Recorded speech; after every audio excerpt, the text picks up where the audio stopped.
this morning, and I had to call FedEx and yell at them, which was not fun. But they finally arrived, and there they are. There's what we've been waiting for. Oh my goodness. Oh, they're stuck in the box. Okay. Would you look at that? You can't really see them in the packaging. Oh, yeah, there they are.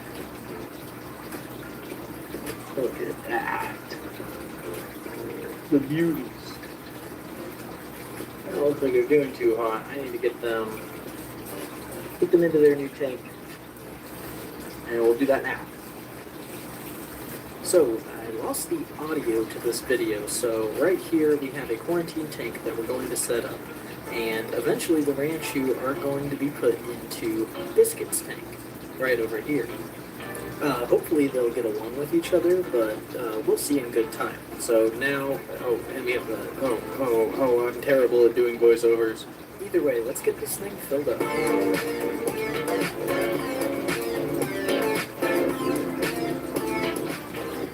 Alright, now that it's filled up, we are going to take the Ranchu goldfish and we're going to just place them into the water so that they can acclimate to the new environment. You basically want the temperature of the bag to match the temperature of the tank. After placing their bag into the tank, we're going to want to let them sit a good maybe 2 to 3 hours, depending on how long we want. It really does mainly depend on the temperature of the tank and the temperature of the bag. You want them to match perfectly. Most people would drip acclimate a lot of their fish, especially tropical fish, but if you're doing a fish-in cycle, it really isn't necessary. Next here, we're going to set up the filtration and aeration. Using a sponge filter is both filtration and aeration. I'm actually going to go ahead and add 2 sponge filters. Now these ones are rated for 55 gallons each, so it should be more than enough for this fish. So let's go ahead and get these set up right now.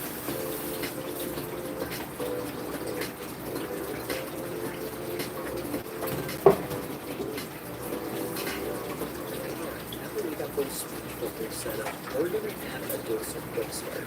Quick Start is filled with beneficial bacteria that will help with the fish-in cycle. A fish-in cycle is basically when you're putting your fish in your tank without the tank already being cycled. You are going to cycle the tank with the fish in.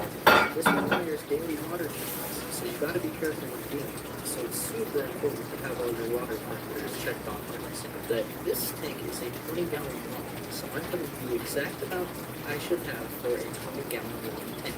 It's super simple to use. Just follow the directions on the back of the label and you're all set to go. Keep in mind though, this is a quarantine tank, so a cycle isn't necessarily super important, but it would be nice to have a 20-gallon long cycle for a nice deal. Now that it's been an hour and the goldfish have acclimated to the new temperature, I'm going to go ahead and put them in the tank. This is the most exciting part. I love watching how they act as soon as they hit the blue water. I gotta admit, getting them out of their triple bag setup is kind of a hassle here, so I used a pair of scissors to cut off the first layer of the bag. Finally I got that first layer off, but now it's onto the rubber band. I'm gonna go ahead and speed it up so you don't have to watch me struggle. Finally, I got that damn thing off, and now it's time to put these guys right to their tank. It's the best part of goldfish keeping, and it's something you never take for granted. First, I'm going to block in the Sakura one, right in there. Oh, there she goes. And here comes the Calico one. We're going to go ahead and throw one right in there. And there they are, both in the tank, and instantly swimming around and excited. That is what you want to see when you put a fish right into their new tank. I want to see that, and it makes me so happy to see them swimming around and not scared, not hiding, not sinking to the bottom, going up and down, swimming around, and being super happy and healthy. That is what this is all about. Keeping some beautiful, healthy fish.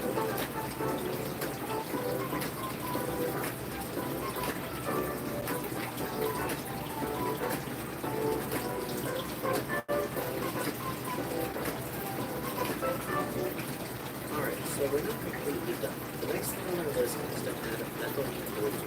This methylene blue is a general disease prevention liquid. It's basically a salt liquid. It takes some dye in it, and once you know how much of it is in the water, You definitely want to have the stuff you're getting new fish and treat them for about 2 to 3 days with this stuff. As you can see, the transition of when we start adding the methane blue is insane. And soon, you won't be able to see the goldfish actually at all. But I know there were some scrapes and cuts on them through shipping. After I added the methane blue and waited a few days, they looked beautiful and amazing and perfect, and they were just so happy to get this medicine.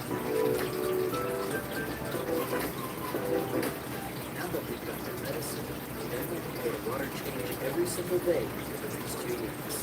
You'll see them gradually. Let's get to that right now. Alright, so day 2, guys. I'm doing a water change, as you can see. And, well, I think they're doing pretty good. We're still treating with methane blue. Hopefully, most of it's going to be out and hiding right now. So, cool stuff. Get out of there. Get out of there. There they are. They're still a little lethargic, but I see they're swimming around all day. I think they're just tired right now, but they're doing a little better in the 20-gallon tank. So, other than a video, what I'm doing with this, sorry for the dip in audio quality, guys, but finally able to get some good footage of the wiggle bums. Oh, look at them go. These are the 2 wiggle bums. I have not named them yet. This one is a calico ranchu. That's a sakura ranchu. I hope one of them's a female and one of them's a male. If not, I'm probably going to get more, obviously. But the breeding project will resume. Let's get this tank filled up. It was actually the next day after the last part you saw, the water was finally getting clear enough so we get a good recording of them. And their colors are simply amazing, and their shape and everything. And here's me doing the water change the day after that, actually. And as you can see just from this, you can see how active they are and how amazing and healthy they are. I'm actually really surprised with the good fish. Their quality. They were in the mail for 2 days. I don't know if I mentioned that in the beginning of the video, but 2 days for a goldfish to be stuck in a bag, shipped from California to Oregon, from Southern California to Northern Oregon, is actually pretty insane. And they are still going. It's been 2 weeks now, and they're going strong and good. And I'm honestly pretty surprised with these goldfish. Alright, guys, it has been a few days. And, well, the last few days, it's been all blue and from the methylene. So it's been about a week since I've gotten these babies in. But finally able to get a nice good view of the final. I know it's taken a while, but oh, I think I'm going to put it up. This is a software reactor. And then we have this calico right here. Oh my goodness. And so what we're running, as I stated before, the 2 sponge filters in the back, got a light on top, and well, as you saw, I am doing a water change, basically a full water change, every single day for the last few days. There's an important before they go into Biscuit's tank. So it's going to be Biscuit. Okay, he's we're very excited to be in there. Well, to have all of his new friends in there, I should say. His previous friends. And I think they're going to get along just fine, because he's kind of a bad swimmer. And I'm really surprised that he's good. Surprisingly, they're good swimmers. I'm watching them all week. As you can see, there's no diseases, nothing going on with them. No dead. Parasite and looking at the little food, as you can see right there. Keeping my eyes on the little food. So their food is totally fine. It's got a little bit of deficit from my other tanks. That happens with the planting tank, of course. But I'm glad they're here. They got 2 more weeks for week 1. I'm going to give them a month, 4 weeks, until we put them in the other fish tank, but man, they're just gorgeous. So they're just babies right now. They're not 3 inches long. They're gonna get a lot bigger. And yes, I know they are in a 20-gallon long tank. That is totally fine for the size that they're in. They're so small right now. They have all the swimming room they want in the world. But they really 60-gallon with kids. Ignore the last. Always messy in my house. I have a toddler. I had kids. Well, 8 kids. And, oh. Look at them. Gorgeous. And I've been feeding them every single day. Look at the guppies. They're ready. They're really good. Past their dinner time. And they're all, let's say hi. Look at them. He's like, feed me, please. You can get that to focus. He's like, please feed me. I am so hungry. It's okay. They get fed during once in the morning and once before bed. Don't let them trick you. They do this every time I walk up to the tank. They come.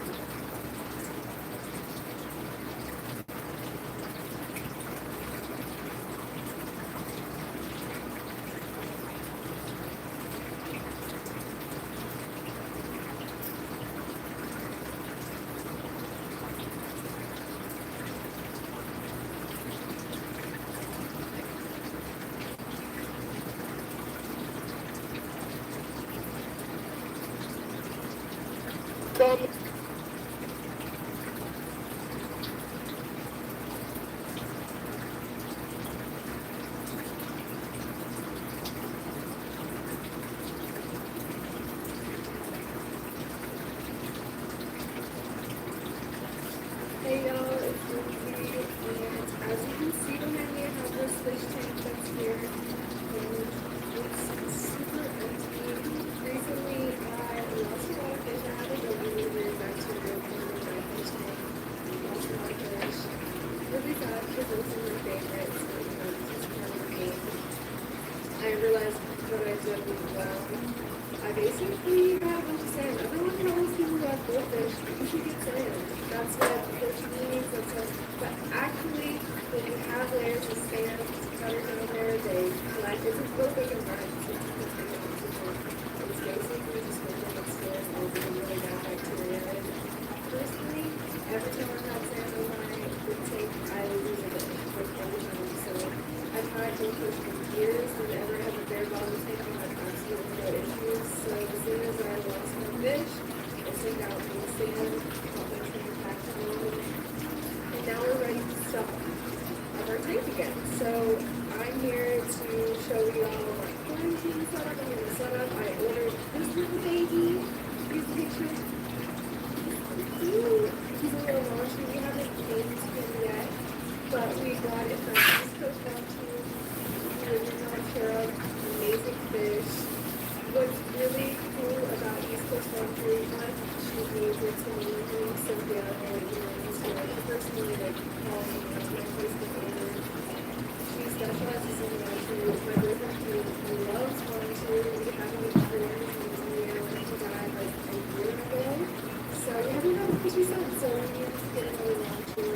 The launching are so stunning. I mean, it's not like a launching, but here in the local time.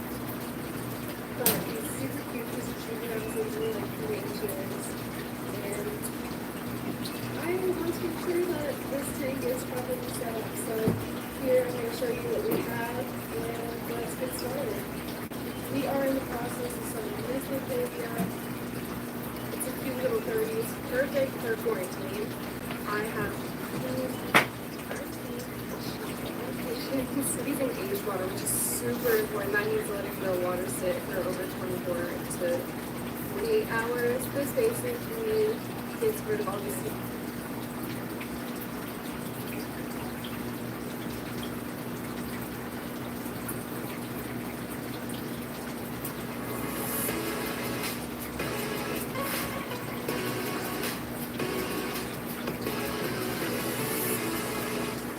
What's up guys, welcome back to Fancy Girl Fishing Fanatics. Today I am at Star Fisheries in Kent.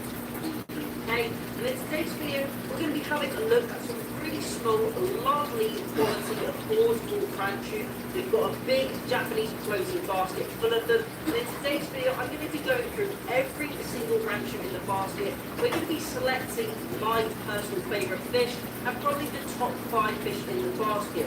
Now obviously I haven't really done a video like this before, but I think it's really important to see how we can roll a really small affordable fish into a lovely jumbo, beautiful high quality branchu and not have to break the bank doing it.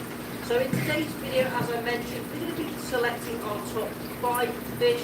Now all of these fish are really, really affordable. I'd say they're all below that sort of £60 range. They are of different price points in the floating basket, but they're all approximately that sort of price. Now I'm going to be going through selecting all of these fish, showing you what to look for, whether that's wen growth, body shape, coloration, etc. So let's head over to the pond now and check out these amazing fish. Hopefully you can see behind me we have our Japanese floating basket. I think we've got approximately 40 young calico fish. These are around that 2-inch, maybe 2.5-inch size. We also have this white bowl, so we can have a closer look at it, just a washed up sort of bowl. And then in the back we have a floating basket or a floating material cage. So I'm going to be selecting all of the fish out here. I'm going to be looking at them closely in the bowl. We're going to be placing all of the keepers into this cage, and then all of the fish that I don't decide I like, we're going to be putting back into the pond. Now let me just mention, all of the fish I have in the basket are of a really nice quality. So they're all really nice quality fish, but we're going to be really going nitty gritty, finding out which are the top fish, which are the highest quality fish, and we'll have a look at them in the viewing tank towards the end of the video.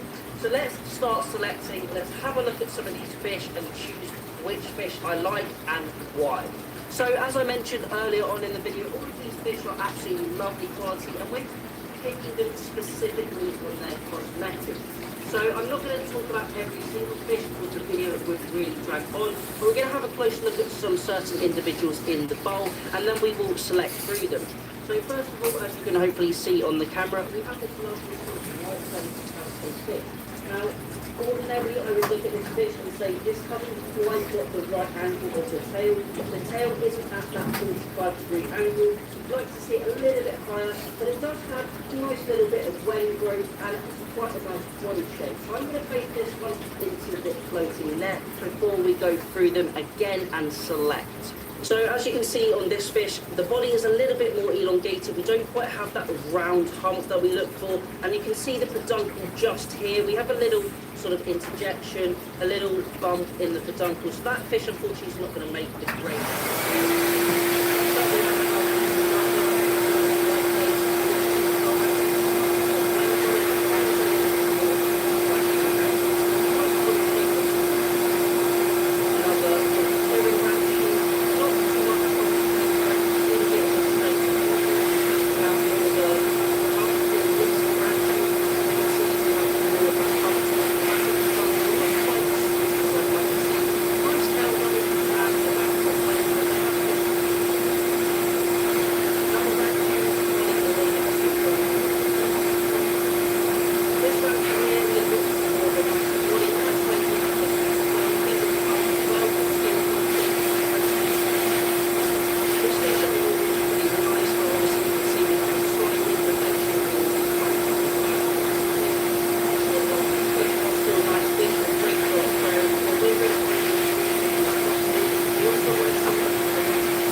have a look. Nice wing growth, nothing too extreme though.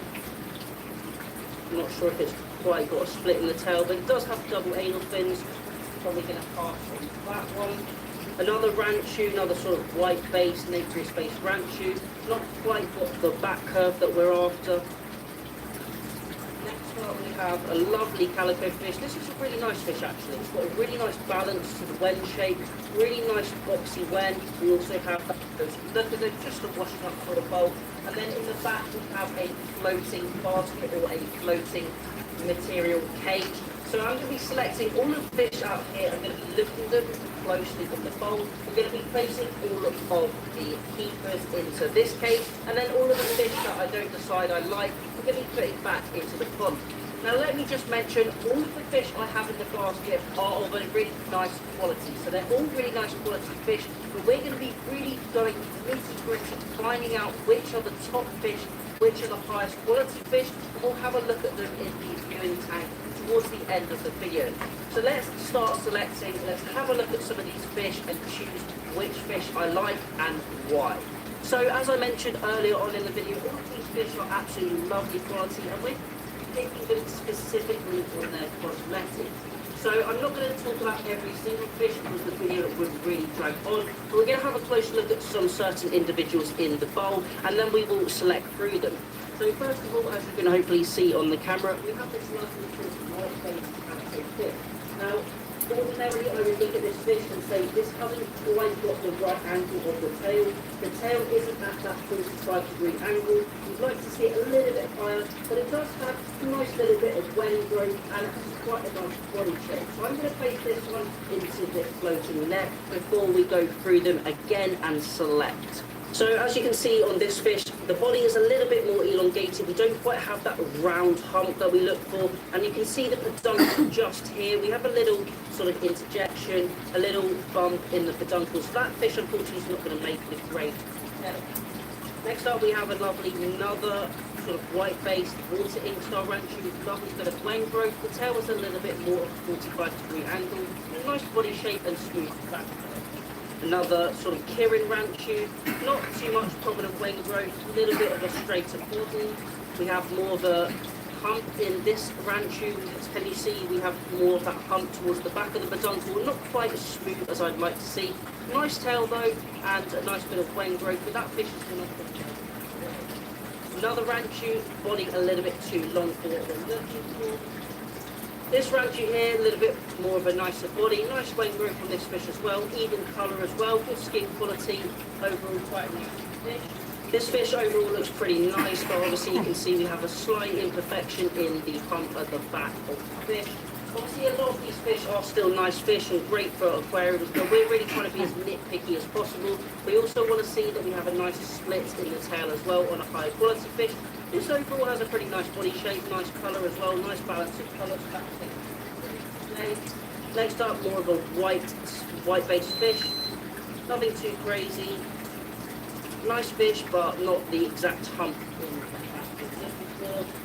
Another fish here, not sure about the proportion of the eye. Nice back shape, back curve. Nice overall fish, not too much wen development, so I'm going to put that one back as well. Next up we have another calico fish. All of these fish are absolutely fine being handled. I'm only handling from a little bit of time. They're all kept nice and warm, so they can remove that oxygen from the water and they're not suffocating as some people would think. Nice back curve on this one. A little bit of imperfection towards the peduncle. Nice tail, a little bit of a smaller tail, which is quite desirable in the sort of newer style fish. Nice fish overall. I'm going to put that one in the basket. Another white-based fish coming up, a little bit of a longer body shape to this one. May turn out into quite a nice fish. The puddle have that curve. Unfortunately, if you think I'll around and look for in the closer view, really, really nice looking fish. And which are the sort of higher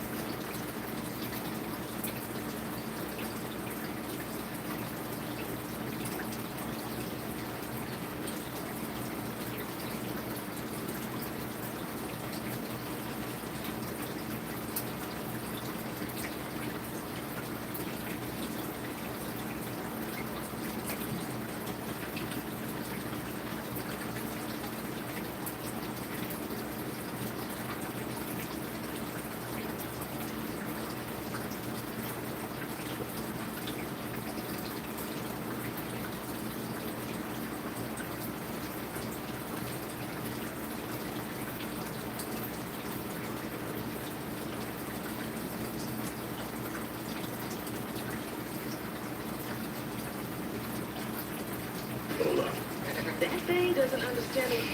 Talking about Minecraft. Discover the power of Grow Plant Vital Systems. 4-in-1 formulas that nourish key systems crucial to your... What will happen to this goldfish that will pass 1 to 13 or become disabled? But before I proceed,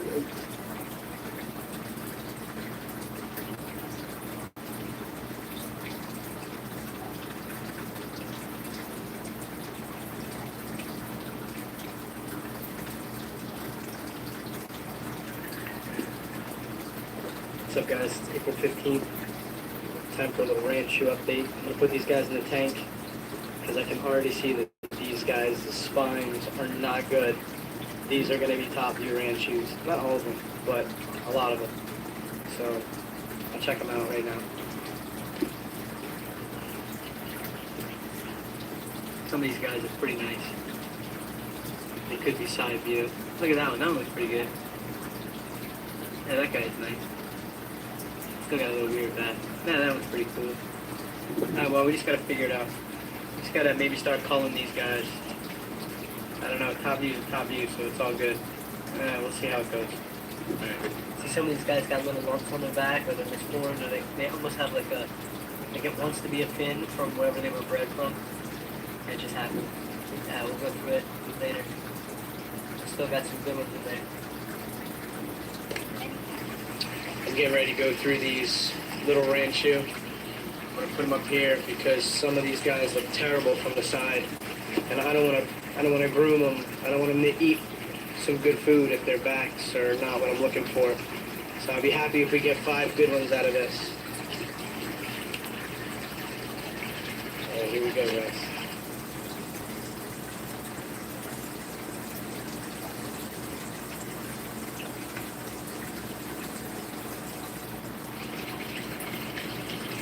See, this tail's already messed up, so this one's getting the cut, but I liked it because the color. I didn't mind the tail, but I don't like the back. It's kind of weird. So I'll probably call this one out.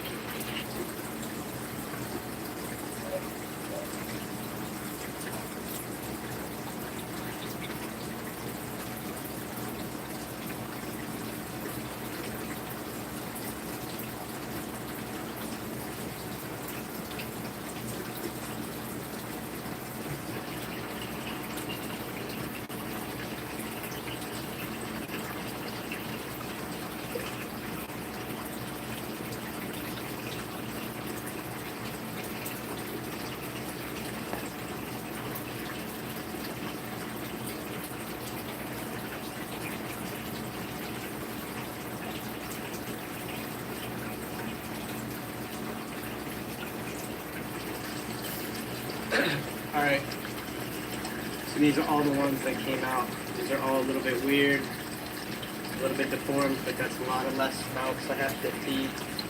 These are the ones that made the cut. Tails are pretty good.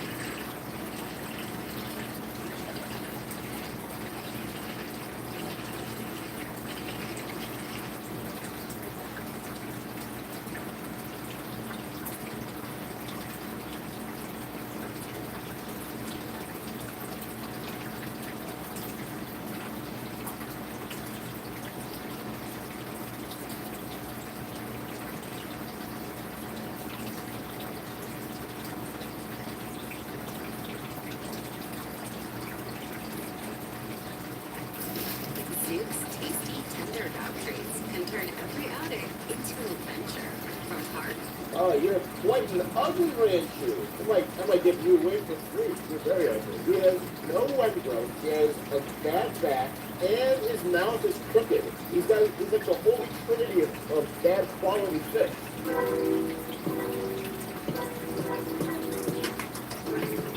Good morning, everybody. Today I'm going to be body shaming my goldfish, and some of you would call it, but in reality, what us ranger breeders call this is simply quality-based sorting. So over here, I already have separated out some of the higher quality babies, and if you look at these guys, you can tell why they're the higher quality babies.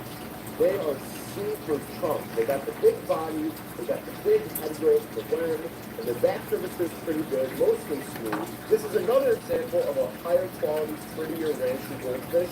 It has a nice thick blend growth around the cheeks and around the sides and the head. And if we look at the side profile, it has a nice smooth back curvature with the uptick in the tail. So that is what I'm looking for. This is an example of a little uglier one, a little bit lower quality, medium quality, where the back kind of smooths out and kind of goes flat here instead of ending on a nice little arc. So we're going to take this guy right here, and we're going to put him in the lower quality, a little bit uglier goldfish tank. Oh man, look at this beauty right here. Super chunk. This one actually has a very short tail, almost like a little mini tail. It's got a nice big blend growth on there. You look at his side profile. Look at this guy. He's like a little teddy bear. So this little teddy bear fella, he's great. We are putting little teddy bear in a high quality batch. Look at him go. So I love little teddy bear guy. I love that guy. Okay, this guy right here. That is, you know, if I look top down, not that good of a blend. The growth rate's kind of slow. I'm sorry, buddy, but you're a little bit on the ugly side. You go in that tank. Oh, guys, look at this one. Look at this guy. Those black things will go away, but you see the nice blend growth on him. You look at the side profile. You know, a little flat on the top. He's still has great curvature.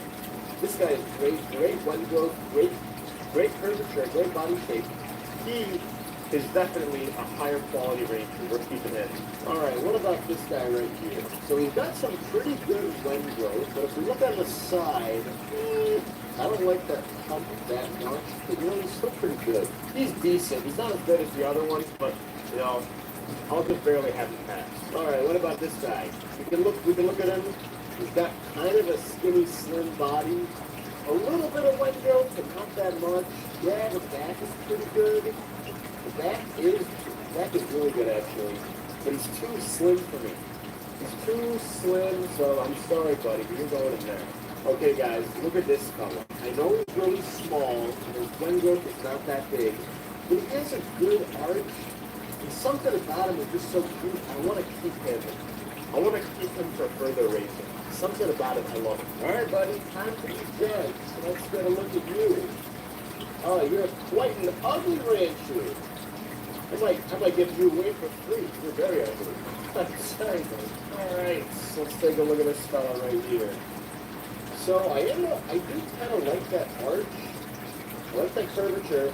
I don't like how it cuts in on his head very, you know, sternly there. And the blend growth is, you know, nothing spectacular. Yeah, he's gonna have to go over here. All right, let's get a look at this. Let's get a look at this rancher here. So right off the bat, I'm noticing good blend growth on this one. Definitely a little chunkier. I love the coloration. I love the top view. Look at the tail. Look at that tail. The top view of that tail is amazing. Now I will say the arch, it gives it a little bit there. Not amazing, but I like it. I like it. That's a keeper for further raising. This one, here's the thing. It has a very square blend. It's actually very nice. That's what's desired for top view rancher. And the tail is very beautiful. So this is a great top view rancher.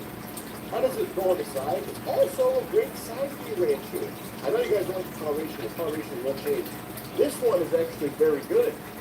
So that one's amazing. I like that. Oh man, look at this guy. He's so skinny. This guy needs a cheeseburger. And he has a bad back. You need a cheeseburger and you need a chiropractor. This color will change with time. This is only temporary. But the curvature is great. Look at that curvature and the angled tail. I do anything. Hill Science Diet Puppy Food has the nutrients your pup needs. And now at PetSmart, earn 5,000 points when you spend $50 or more on Hill Science Diet dog and cat food. PetSmart. Anything for pets.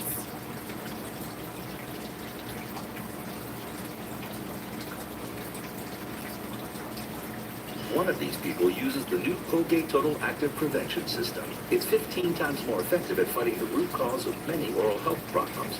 As for the other guy, Sarah? Good luck. be dentist ready with Colgate Total. So the white growth is not that good, but the curvature and the angle of the tail, I gotta keep this one. That is so good, so good. Okay, let's take a look at this little fella. So he's just small. Top view looks all right, small wing, great curvature, great uptick, but it's just really small. So It's going to be a high quality small range tube. I'm looking for larger ones. All right, you guys should be able to tell by now. Take a look at this dude. Take a look at his top. Take a look at his side. Well, yeah, no, this guy's not cut. All right, guys, let's take a look at this one. What do we think? Pretty long body, pretty top view. One growth is a little small. Back, I'm not digging it. I'm not digging it. You're gonna be sold for cheap. I'm sorry. All right, let's take a look at this fella. Let's take one look at the side profile. You guys should know he's being sold for cheap. He's not an expensive guy. You know, the curvature is okay, but the angle of the tail is bad. And again, he's a skinnier guy with not much one growth. You're ugly, bro. You're ugly. All right, what about this dude? Very pretty colors. Very ugly back. Very ugly back. And no good wind. And his mouth is crooked. You guys see this? He has no wind growth. He has a bad back.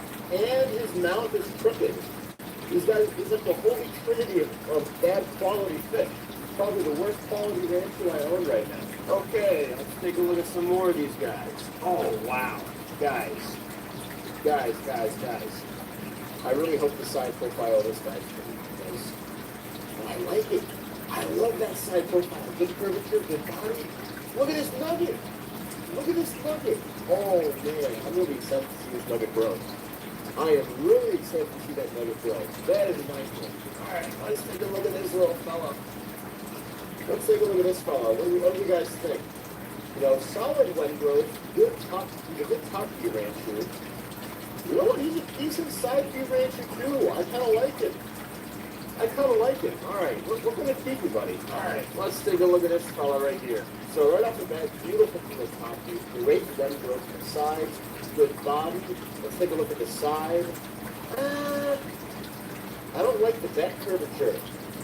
I actually am not a fan of the side view that much. It's still a pretty goldfish, still a very nice goldfish. But I'm gonna have to put this one with these guys because I don't like that back that much. Okay, let's take a look at this one. Very small wing and not that good of a back. So this is more of a medium quality ranch. I almost dropped you. I'm sorry, buddy.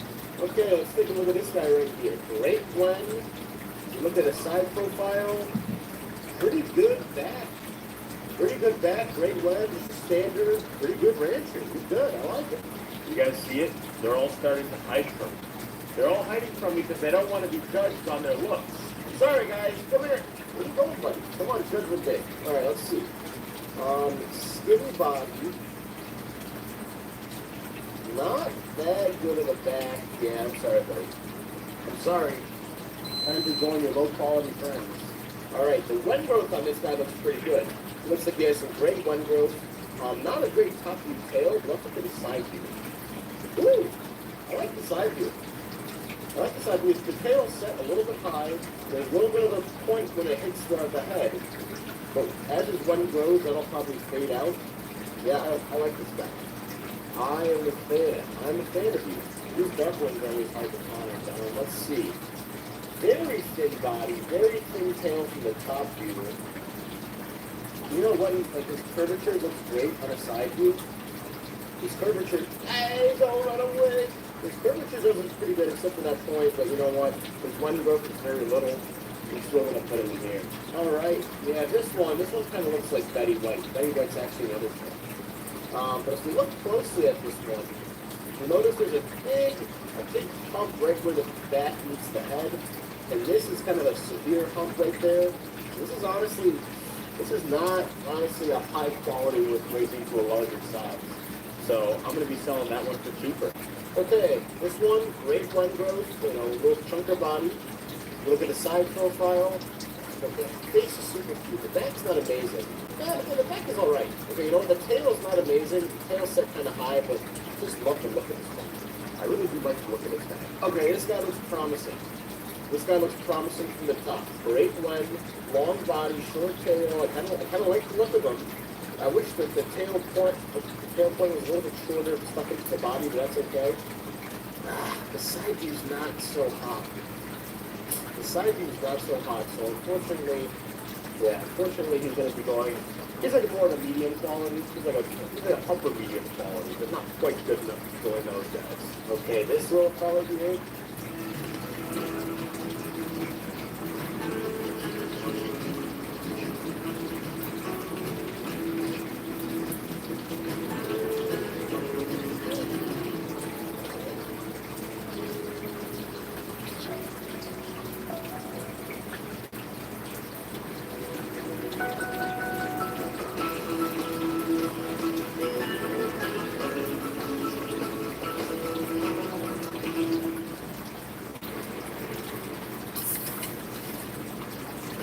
The right energy is everything. Rockstar. That sustains mind, body, energy.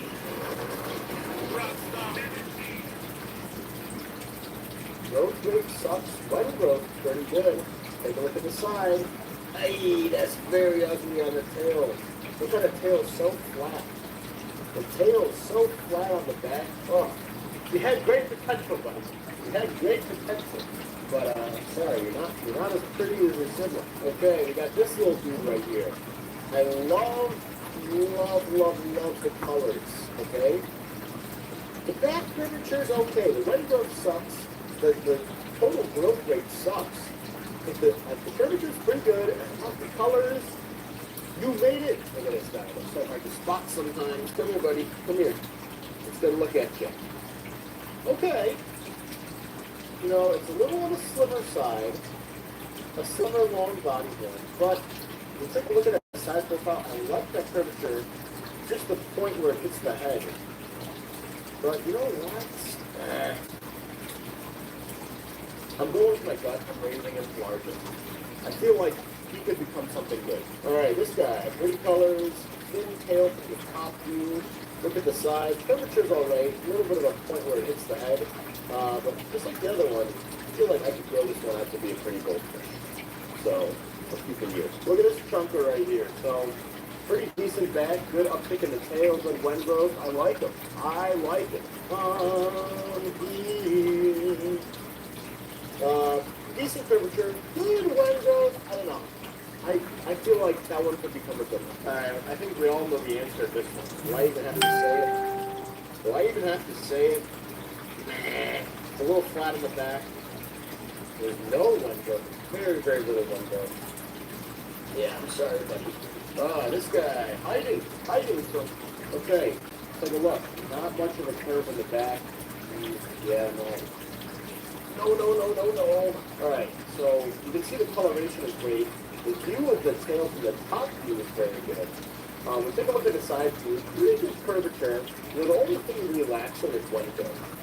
The wind growth is not quite there, but that could change with the age. Again, I love the colors on it. So we're keeping. Okay, and this is the final goldfish to judge. Back temperature, wind growth, decent, but he's not as good as the other guys in the other team. Okay, guys, here we have it. We have the higher end, higher quality range shoe all separated out over here. I think I still have to sell off like half of these guys. I can't grow out all these higher end things. Look at the chunker, he's such a cute chunker. And if I want to grow them big and chunk, you know, I gotta sell some off. So I'll probably end up selling like half of these guys off. But I'm gonna sell those guys for very expensive. So these guys are the medium and the lower quality ones. We're gonna sell the medium quality ones, like that guy's a good medium quality one. We'll sell those for a little bit higher. And the lower quality ones, like pretty sure that one was a lower quality one. We'll sell those for even much cheaper. But yeah, these guys, I like to sell the lower quality, medium quality ones early and cheap, and then keep the very nice, high quality ones to grow out to a larger size, and then also just for some keep myself. Also in here, I have a couple of the mini chads. Look at this mini chad. Look at the size of this mini chad. Is this a mini chad now, or is this a big chad? This is a big chad. Wow, that is so big. So big. Also, this right here is one of the mini queens. Might be one of my favorite of the mini queens. Great proportional head growth. Great view from the top view. Look at the side view on this guy. Ready? Woo! A great side view profile. Has the underwet and everything. I really like this mini queen. He's one of my favorites. All right, guys. That is all the sorting that needs to be done for today. thank you so much for watching. Don't forget to like and subscribe. And I will be posting some of the super high quality ones and the medium and lower quality ones on my website pretty soon.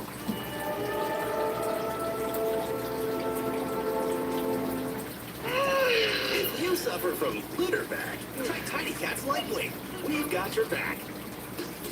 Colgate Optic White's unique technology gives you a visibly brighter smile in just 3 days.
Celesco knows that some situations just suck. Laser tips suck too. Celesco can help with this one.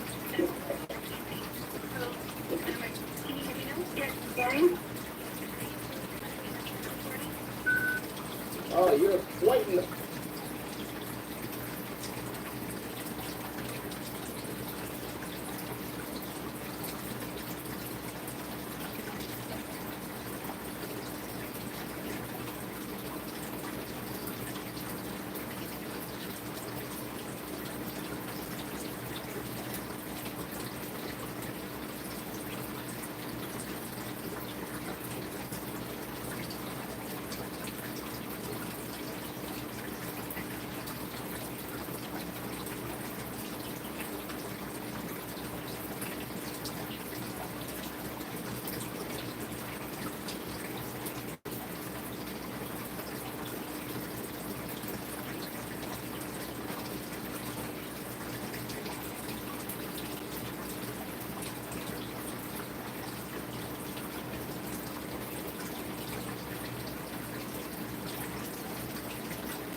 Fun fact, the reason the snooze alarm is only 9 minutes long instead of 10 minutes long is a tradition that's been...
Hey, look, it's a ranchu. Wait. It doesn't have the big chunky head. Where is the big chunky head? That cannot be real.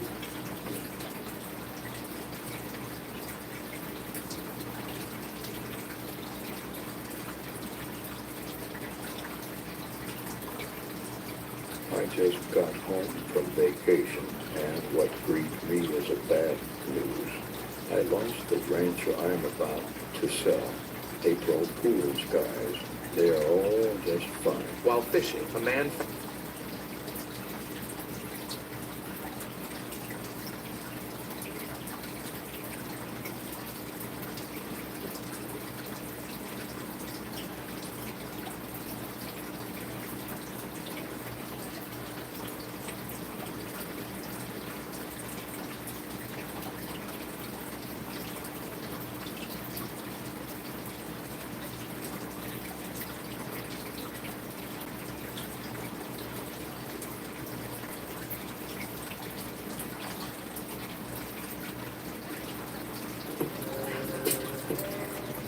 Make. Make.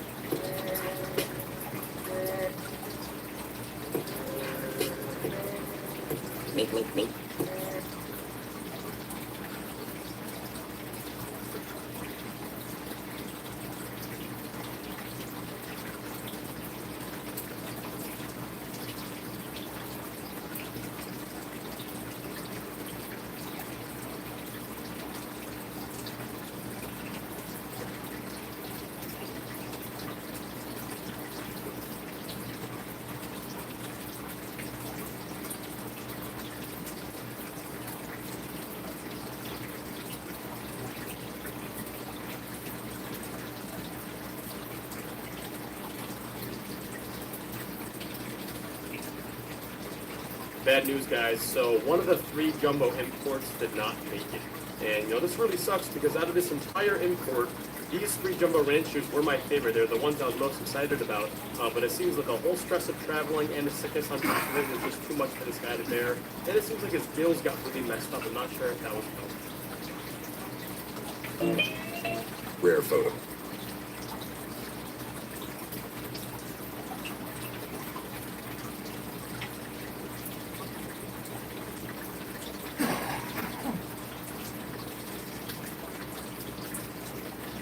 How can you tell the difference between a high-quality rancher goldfish and a low-quality rancher goldfish? Well, one thing you can look at is the fins of the tail from the top view. For example, this rancher baby you can see here would be considered lower quality. Yes, the tail is split into 2 pieces as a rancher tail should be. However, they're not flared out to the sides and it's not very symmetrical. You can see it kind of veers off to the right side of its body a little bit.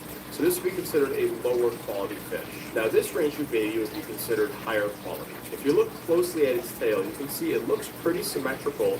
You can see there's a point on the right, a point on the left, and then almost like 2 branches that come straight out of the middle. This means the fin is very evenly split. This tail has pretty good symmetry, it has good shape, it has good length. So I can tell just from this that, overall this goldfish will be a higher grade, higher quality rancher goldfish once it gets older. There are a ton of other factors that determine the quality of a rancher goldfish, but this one's easy to spot early on. How can you tell the difference between a high-quality rancher goldfish and a low-quality rancher goldfish? Well, one thing you can look at is the fins of the tail from the top view. For example, this rancher baby you can see here would be considered lower quality. Yes, the tail is split into 2 pieces as a rancher tail should be. However, they're not flared out to the sides and it's not very symmetrical. You can see. Guys, check out the size of these ranchu behind me. Absolutely ginormous. Maybe the biggest ranchu I've ever seen. Absolutely massive compared to my hand. Look at the size. What does the after... Guys, check out the size of these ranchu behind me. Absolutely ginormous. Maybe the biggest ranchu I've ever seen. Absolutely massive compared to my hand. Look at the size compared to my hand.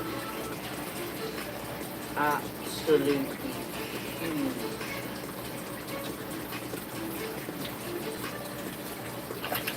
What does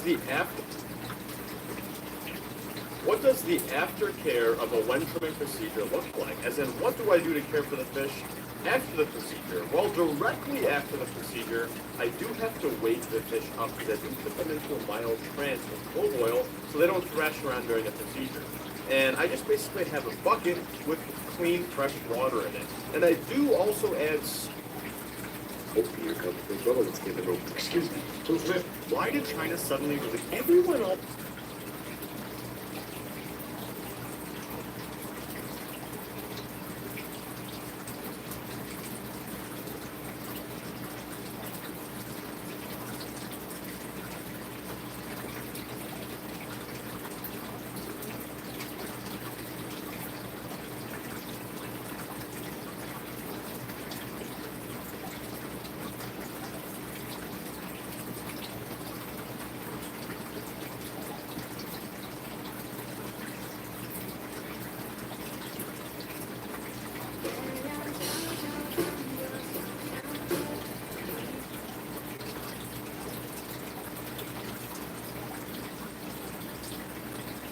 Bad news, guys. So one of the 3 jump...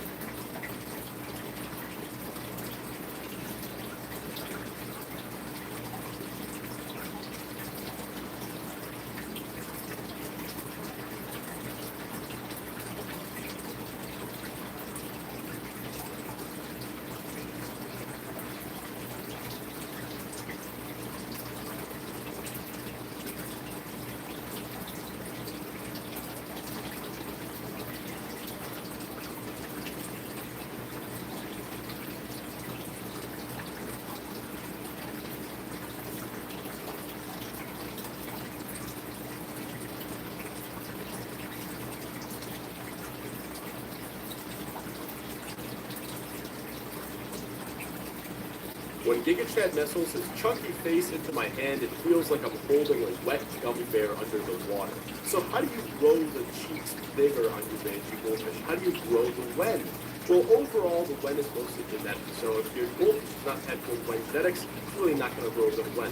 However, there are some things you can do to promote more wen growth.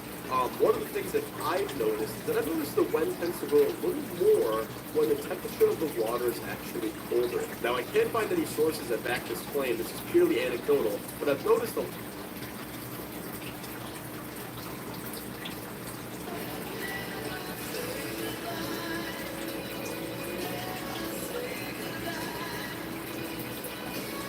why does the Stück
Bro. They over there moving like I put a shark in the tank for sun.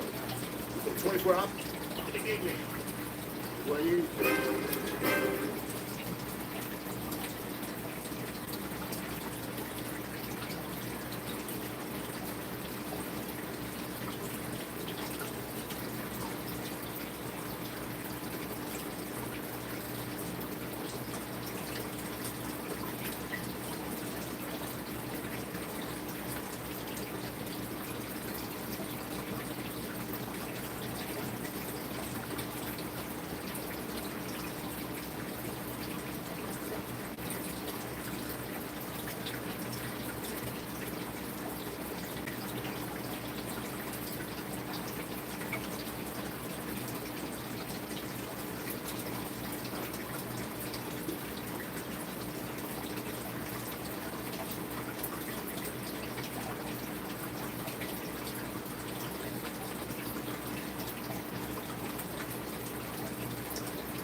met him.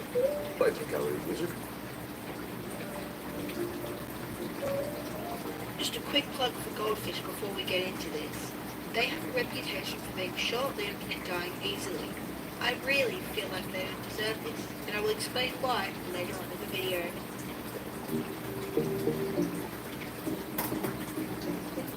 Number 1. Poor water quality.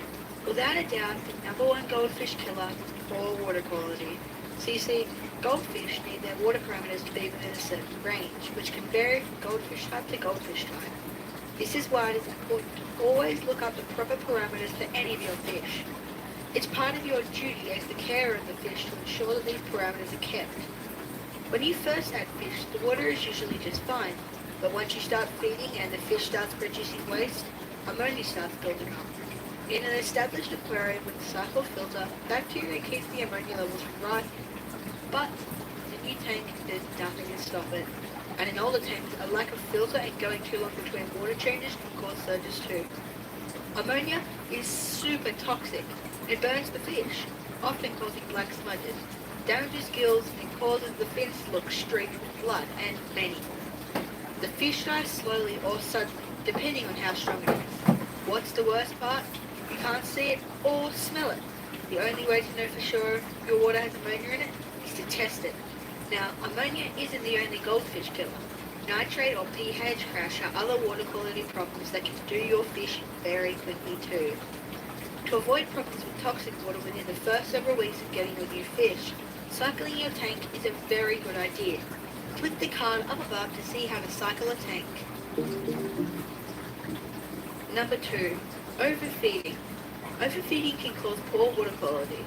Even if there isn't any excess food left over after you're done feeding your fish, they still could have eaten more than they should have. This leads to too much fish waste, which is especially more dangerous in a smaller environment. Toxins from the waste can cause ammonia spikes, which hurt the fish. The solution? Stick to a proper feeding routine. Number 3. Bad bacteria. While you may already understand the importance of good bacteria as it relates to your filter, bad bacteria is present in all aquariums, even healthy ones. They hang around and wait for the fish to get stressed, sick, injured, or weak, and then they strike. Bacteria can cause external or internal infection. Common ailments like fin rot, mouth rot, or ulcer disease are usually caused by external bacteria, whereas Spatissima, which is bloody red veins in the tail, or dropsy, can be from an internal bacterial infection. Many times, parasites are the underlying cause of a bacterial infection. If you're wondering ways to cure a disease such as this, I'll find a video within a card up above, and I hope I can help you.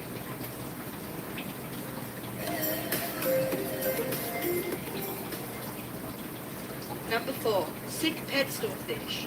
This is a big one. I feel like it often leads to a lot of confusion as to why a fish dies suddenly. Most pet stores selling fish come to you carrying parasites, internal and external. Some you can see like ick or lice, but many of the times they're invisible to the naked eye. They cause stress to the fish over time as they damage their tissues by chewing away at it.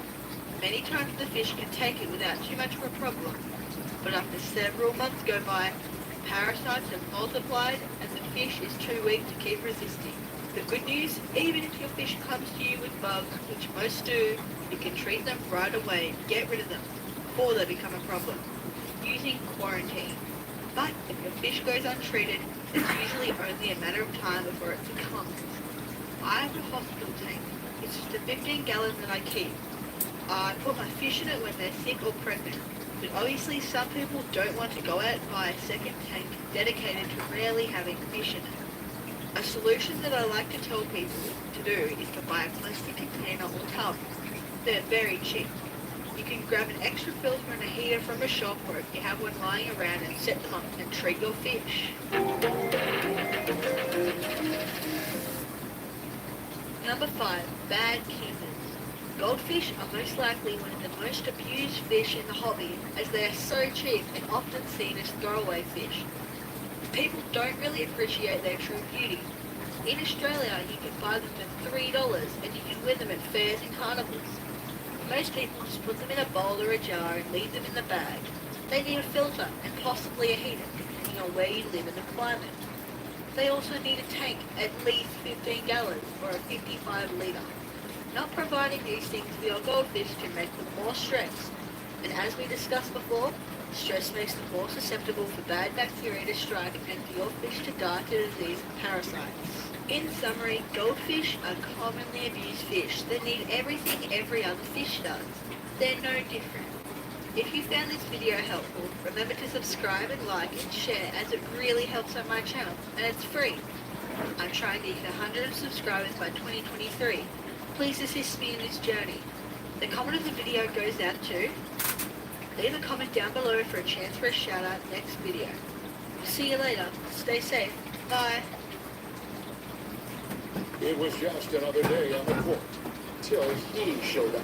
He brought Pizza Hut's Cheesy Bites Pizza. He also brought his A-game. Slicing through the lane, feeding the post. He had him dunking on and off the court. Yo, what's your name, man? Peter's a Hut. But you can call me Pete. Pizza Hut. See you around. The legend of Peter's Hut, the Cheesy Bites Pizza, and new Ranch Lovers Flight. Get it on the Pizza Hut app.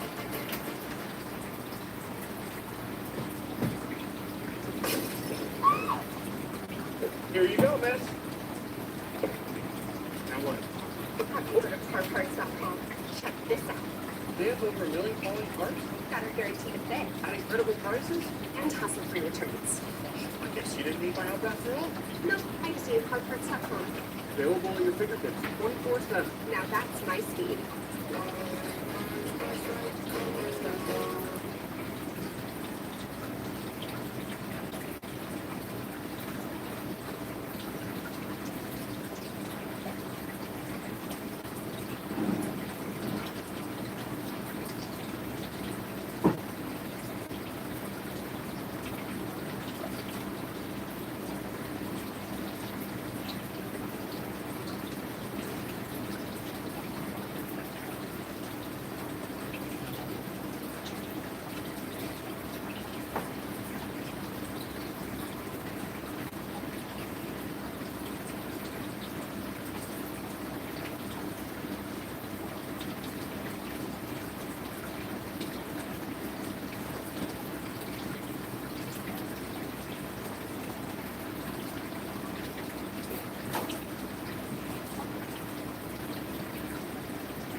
Get more for your business with Microsoft 365.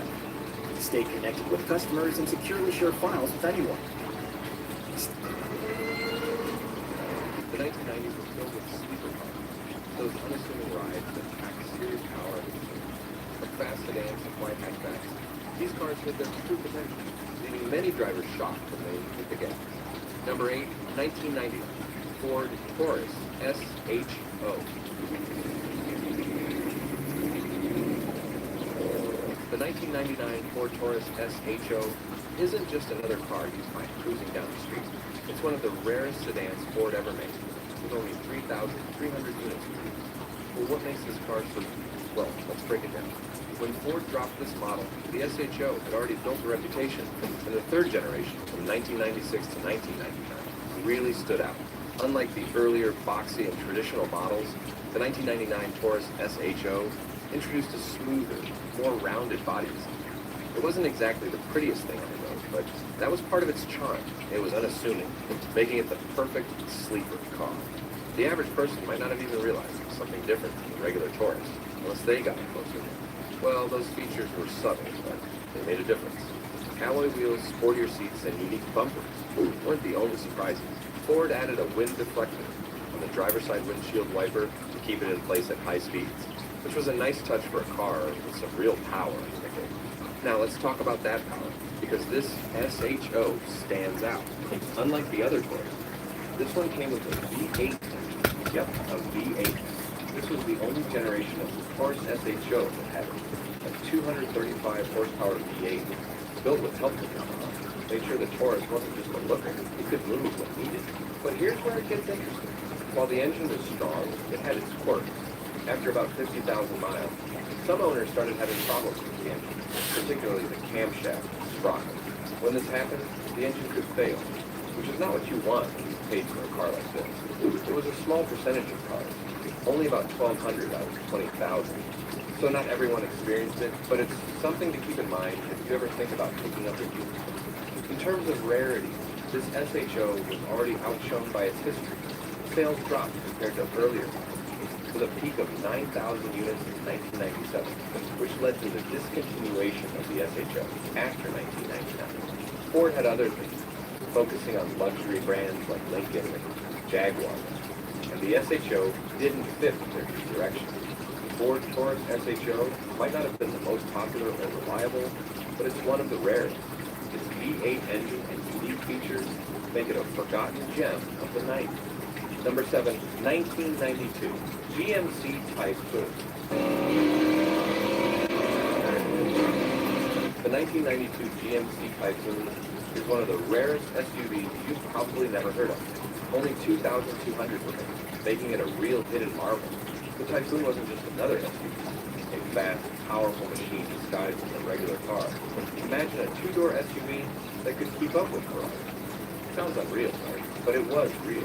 This was the first performance SUV in America, and it had the power to outrun most cars. So, what made this SUV so special? It had the same turbocharged 262 cubic inch V6 engine as the GMC Cyclone pickup, which was also very powerful. The engine had 280 horsepower and 350 pound-feet of torque. That's enough power to move many sports cars from the dust. The Typhoon could go from 0 to 60 miles per hour in just 5.3 seconds. That's faster than some sports cars. The quarter-mile time, 14.1 seconds. Faster than cars like the Acura NSX. But the Typhoon wasn't just fast. It looked tough, too. With wide tires, an aggressive front, and a blacked-out design, it looked like it meant business. Everything was black leather inside, making it clear this was not your typical family SUV. It was built for speed and style and had the power to back it up. To get that crazy speed off the line, drivers had to use a trick. Press the brake with their left foot and push the gas until the boost gauge peaked and then let go of the brake.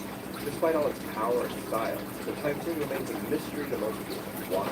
GMC only made a few of them. It was ahead of its time. At the time, SUVs weren't supposed to be that fast. The Typhoon wasn't great for hauling, and many people couldn't understand why an SUV needed to be so fast.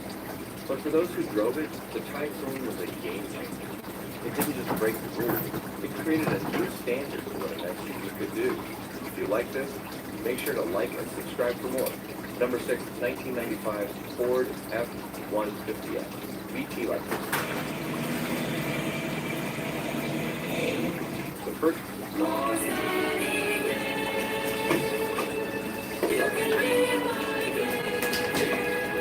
Get big deals driven to your... 150S VT Lightning is one of the rarest pickups you've probably never heard of. Only 11,563 of these trucks were made between 1993 and 1995, making them a hidden treasure in the automotive world. This truck wasn't just about looks. It was designed to give high-performance sports cars a run for their money while still packing the power and capability Ford's F-Series was known for. Ford aimed to compete with GM's high-performance vehicles like the GMC Cyclone and the Chevrolet 454 SS. The Lightning's goal? To give you a Mustang-like performance, but with the toughness of the truck. Under the hood, Ford used a modified 351 cubic inch Windsor Phase 8 engine known for its solid power and torque. The engine produced 240 horsepower and 340 pound-feet of torque. This power was enough to rocket the Lightning from 0 to 60 miles per hour in just 7.6 seconds. Keep in mind that this is a truck, not a sports car. Plus, it reaches the top speed of 110 miles per hour, quick for its time. But here's where things get interesting. The Lightning had a 4-speed automatic transmission with an auxiliary oil seal, giving it an edge in performance. It was built to be fast and agile, challenging the norm for trucks of that era. However, despite its impressive speed, the Lightning wasn't as widely known or appreciated as it should have been. Its rarity makes it more of a mystery to many car enthusiasts today. Ford didn't produce many of them, and the competition in the performance truck market was fierce. In 1995, Ford only produced 2,280 Lightning, further cementing its status as a rare vehicle. This generation of the Lightning didn't have all the fancy features we see today, but it was a proper performance truck that pushed the boundaries of what a pickup could do. Still, it also had a serious advantage over some of its competitors, including its GMC Cycler, which made the Lightning's performance even more impressive. Despite all this, the F-150 SVT Lightning didn't take off as much as Ford hoped. It stayed under the radar, because at the time, trucks like these weren't meant to be fast. People weren't ready for a truck that could go toe-to-toe with sports cars. Ford didn't make a lot of it, and as a result, it became more of a forgotten gem. The rarity, combined with its unique combination of speed and toughness, makes the first-gen Lightning one of history's most overlooked performance trucks. In the end, the Lightning was a perfect blend of performance and capability. And if you were lucky enough to own one, you had a truck that genuinely stood out from the crowd. Today, it's still a rare find and a true performance icon, even if most people don't know. Number 5, 1990, Mercury Cougar XR7. The 1990s. Mercury Cougar XR7 is one of those rare cars that doesn't get the attention it deserves. Produced in minimal numbers, only 841 units, making it a hidden masterpiece in American muscle cars. If you didn't know about this car, you wouldn't be alone. It's one of those under-the-radar cars that offers an incredible mix of performance and luxury, but doesn't have the fame to back it up. But here's the thing. It's not just another mid-sized sedan. This car was designed to go up against some of the toughest competition at the time, and it did so with style and power. Now, don't let the smooth looks fool you. Under the hood, the Cougar XR7 is packing some severe heat. It has a supercharged, and it did so with... Just a quick plug for Goldfish before we... masterpiece in American muscle cars. If you didn't know about this car, you wouldn't be alone. It's one of those under-the-radar cars that offers an incredible mix of performance and luxury, but doesn't have the fame to back it up. But here's the thing. It's not just another mid-sized sedan. This car was designed to go up against some of the toughest competition at the time, and it did so with style and power. Now, don't let the smooth looks fool you. Under the hood, the Cougar XR7 is packing some severe heat. It has a supercharged V6 engine, delivers 210 horsepower, and 315 pound-feet of torque. That means this car can move fast, real fast. And it does it smoothly, thanks to its fully independent suspension and four-wheel disc brake with anti-lock control. This isn't a car that proves it can handle itself on the road with style and precision. And for those who prefer a little more hands-on driving, the Cougar XR7 even comes with a 5-speed manual transmission. But for the rest of us, there's the option of a 4-speed automatic transmission that delivers smooth shifts every time. What makes the Cougar even more impressive is its automatic adjustable suspension. You can set it to firm mode for sharp cornering or auto for a more comfortable, smooth ride. And here's where things get fancy. The car's computer system can automatically adjust the suspension when it senses heavy load or sharp turns. That means the car stays in control and smooths things out on the fly. It's like having a super bright co-pilot who knows precisely how to handle the car for you. But let's talk about what makes this car rare. It wasn't just fast. It was designed with technology ahead of its time.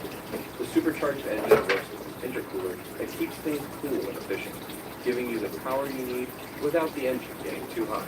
And the rear-wheel drive setup, combined with that independent suspension, ensures that the car handles well even when pushed to the limit.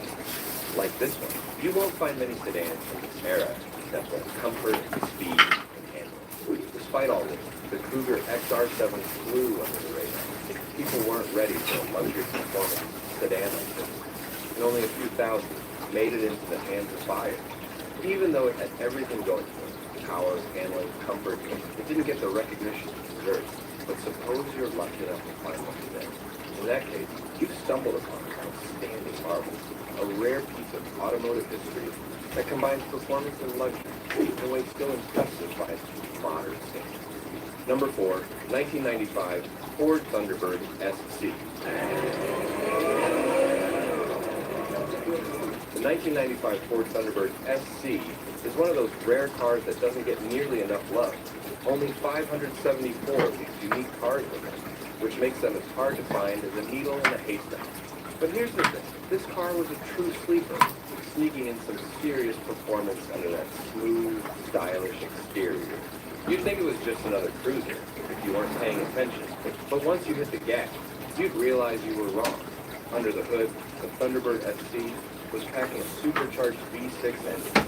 This wasn't your typical V6. It came with an Eaton N90 Roots-type supercharger and larger fuel injection, giving it a punchy 230 horsepower and 330 pound-feet of torque. And for those who like to shift gears, it came with a 5-speed manual transmission that added a bit of fun for driving enthusiasts. So, while it may have looked like a cruiser, it had the performance to keep up with the best. But let's talk about what makes the Thunderbird SC special. It was ahead of its time. Unlike most American cars, the Thunderbird SC had an independent rear suspension. That means it could handle corners like a pro and smooth the ride, even on rough roads. When most of its competitors were still rocking solid rear axles, the Thunderbird SC offered comfort and performance in one neat package. Now, the Thunderbird SC wasn't perfect. Its design was a mixed bag. The sports seats were high bolsters that didn't scream luxury, and the interior was bland. But let's not forget, this car was built for performance, not a show. On the outside, it had that signature Thunderbird look. Sleek, low-slung, and sporty. The headlights were slim and horizontal, and the grille and air intake helped keep that supercharged engine cool. It looked like a car that could take on anything. Sadly, it didn't get the attention it deserved. The internal problems at Ford hurt the Thunderbird SC's chances. The car was expensive and came in heavier than expected, leading to many controversies. By the time it was released, it had gotten the proper advertising push and ended up being the black sheep of the Thunderbird family. Despite all its great features, it didn't sell as well as it should have, making it one of the most underappreciated cars of the night. So, if you ever find yourself stumbling upon a Thunderbird SC today, consider yourself lucky. This rare, underrated gem combines muscle car performance with a smooth, comfortable ride. It's a shame it didn't get the attention it deserved back in the day, but that makes it all the more special. Number 3, 1992 Oldsmobile Achieva SCX. Most people have never heard of the 1993 Oldsmobile Achieva SCX, but it's a hidden gem that deserves attention. With only 500 units made, this car is harder to find than a rare collector's item. So, why is it so special? Let's discuss what makes this car so unknown and unique. First, let's talk about its performance. The SCX was a sportier version of the regular Achieva, and it wasn't just about that. This car had a souped-up engine, giving it anywhere from 120 to 60 horsepower. For a compact car, that's pretty impressive. It could go from 0 to 60 miles per hour in about 8.5 to 10 seconds, which was fast. Its top speed reached 120 miles per hour, making it a fun car for anyone who wanted a bit of excitement. Additionally, it came with 2 transmission options, a 3-speed automatic or a 5-speed manual. So, whether you like shifting your gears or preferred an automatic, the Achieva SCX covered. But don't forget, it was front-wheel drive, which made handling smooth and predictable, especially for a car that wasn't exactly built for racing. Now, let's talk about the looks. The SCX wasn't trying to scream for attention with flashy body kits or oversized spoilers. Instead, subtle design tweaks made it stand out just enough. It had sportier front and rear bumpers and some side cladding, but it wasn't over the top. It was the perfect balance of sporty and classy, so it flew under the radar. Most people would never guess it was packing some extra performance under the hood.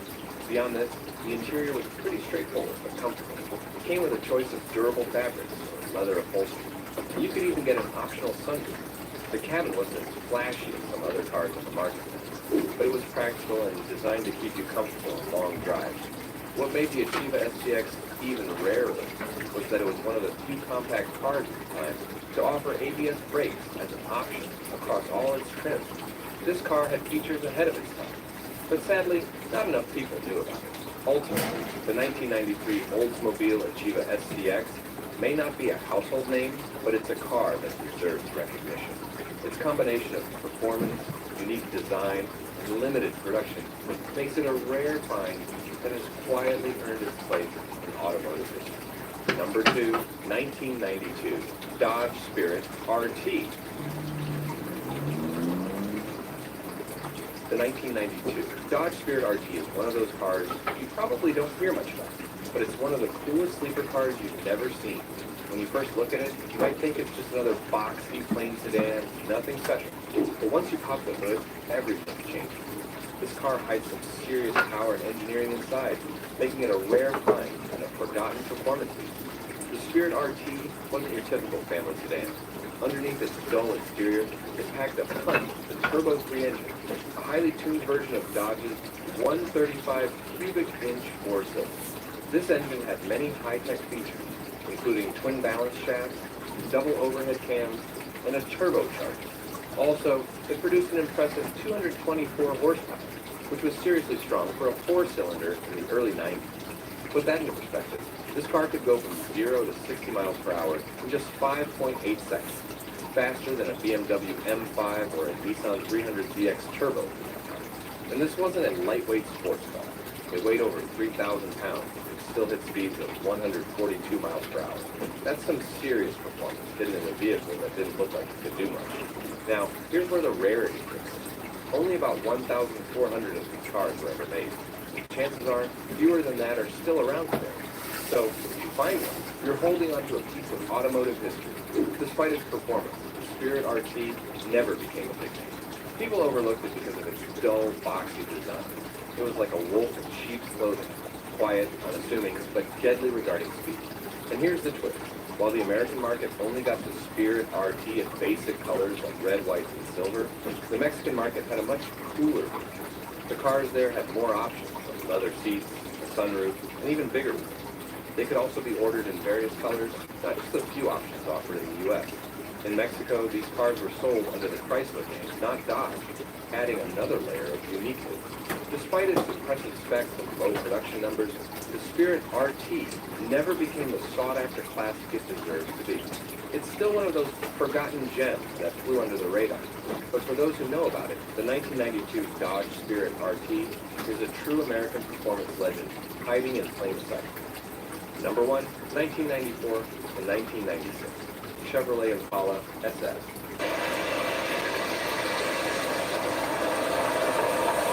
The 1994 to 1996. Chevrolet Impala SS is one of those cars that slipped under the radar, but it's a hidden gem in American muscle. It's not flashy or loud, but you realize how rare and extraordinary it is when you dig into its features.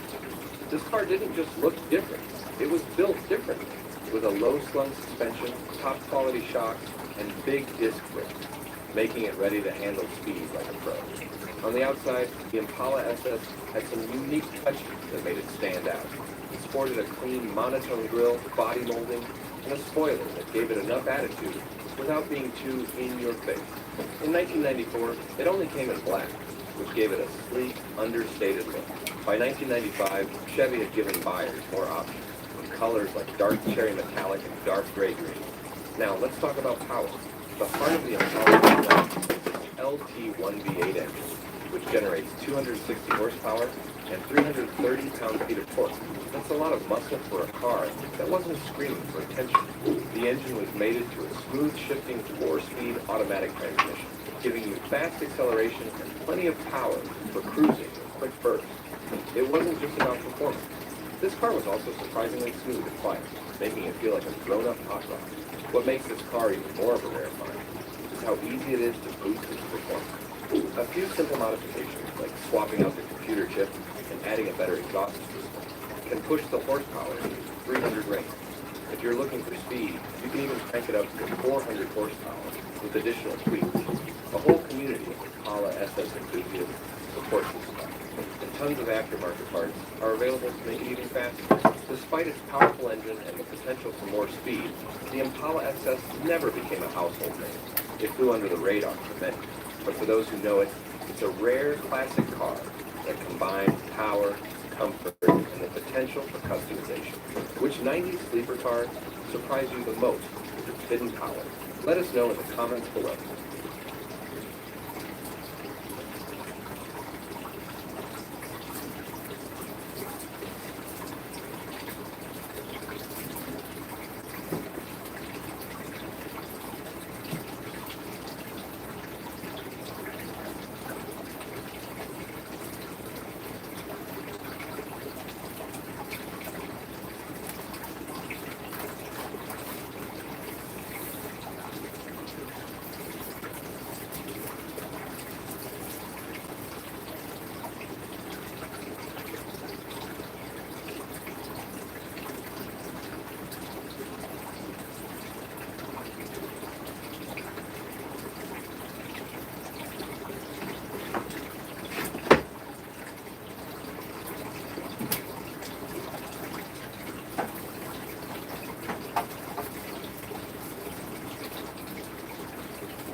The Planet Fitness Black Card.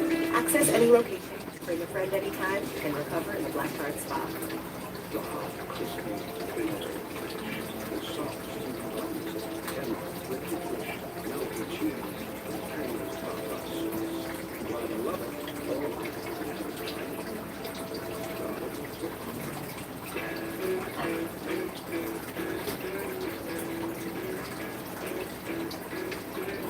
In the 2000s, the Fast and the Furious made everyone love loud, flashy cars. But some of the fastest cars didn't need big spoilers or neon lights. They looked simple, but had crazy power. These sleeper cars could surprise anyone by being sports cars in the race. Let's check out the fastest moving speed machines of the 2000s. Number 1, 2003 Volvo S60R. When you press the advanced sport button, the Volvo S60 S60R turns into a rocket on wheels. This beast isn't just fast, it's lightning quick. With 300 horsepower under the hood, it goes from 0 to 100 km/h in just 5.7 seconds. That's faster than most sports cars. The top speed, a crazy 250 km/h. This Volvo isn't just another safe car. It's built for pure speed and performance.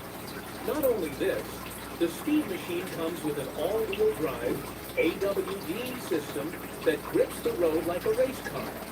Whether you're on a smooth highway or a tight racetrack, this system keeps the car glued to the road. The AWD works with the 4C suspension, a high-tech system that adjusts the shocks instantly, making sure every turn is sharp and controlled. Under the hood, there's a 2.5-liter 5-cylinder turbocharged engine that delivers 295 foot-lbs of torque at just 1,950 RPM.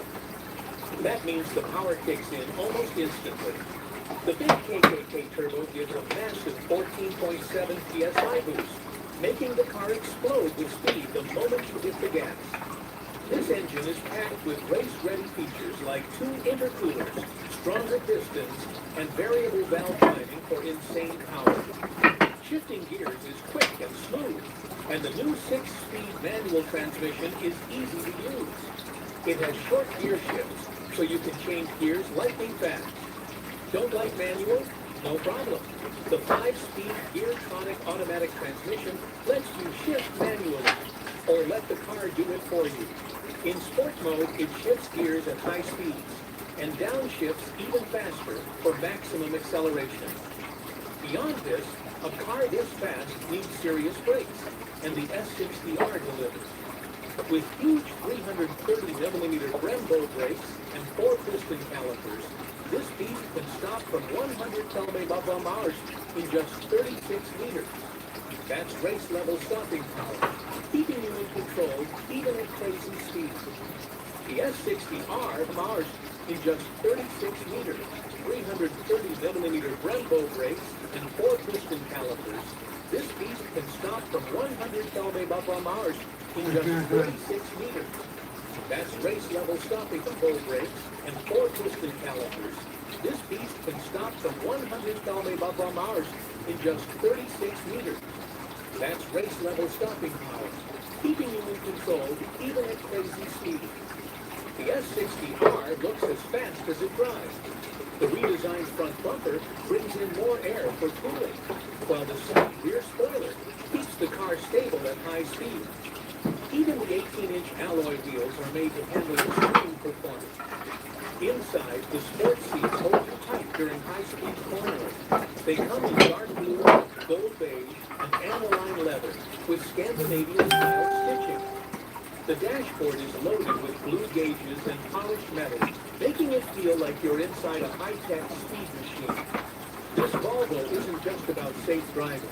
It's about dominating the road with speed, power, and performance. Did you know Cheez-It made extra toasty? I did. But did you know that's not a rugby? No. Drop it. Bad bear. Want it? Need it. Cheez-It.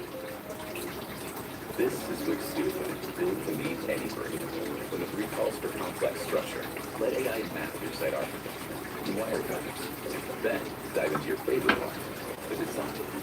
Wick Studio, built for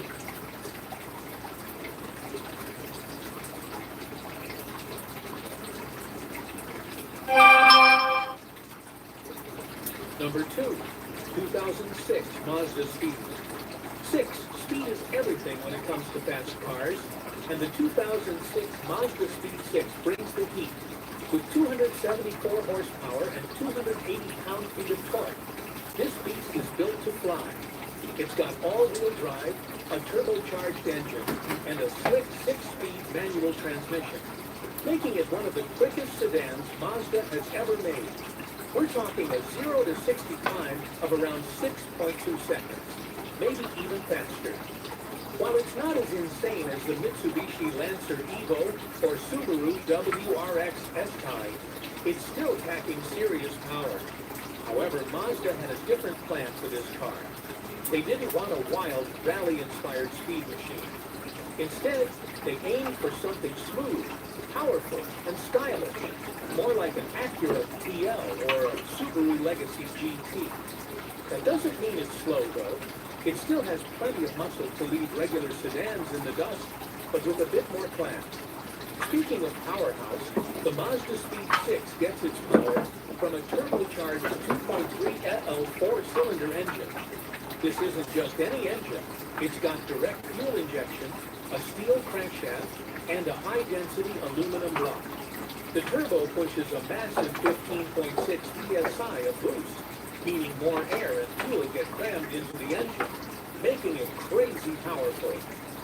Compared to the regular Mazda 6, this version gets 114 more horsepower than the base four-cylinder and 54 more than the optional V6. More power means more speed, and that's exactly what this car delivers. Mazda also made sure the car could handle all that speed. They stiffened up the chassis, added a cross brace behind the rear seats, and reinforced the front and rear suspension. This makes the car stronger, giving it a 50% boost in rigidity. What does that mean? It stays planted at high speed, corners better, and handles like a dream. Also, the all-wheel drive system is another game changer. It automatically shifts power between the front and rear wheels, depending on grip and driving conditions. It's got 3 driving modes: normal, sport, and snow, but the car chooses them for you. No buttons, no switches, just smooth automatic adjustments to keep things fast and controlled. The design is just as sharp as the performance. The hood sits 1.8 inches higher to fit the intercooler. The grille is bigger to suck in more air, and the rear spoiler is subtle but effective. Inside, you get sportier leather seats, a high-quality steering wheel, and a darker, more aggressive trim. On the track, the Mazda Speed 6 delivers. It grips the road, the turbo kicks in hard, and the brakes are rock solid. It's not as sharp as an Evo or STI, but it's smooth, controlled, and still blazing fast.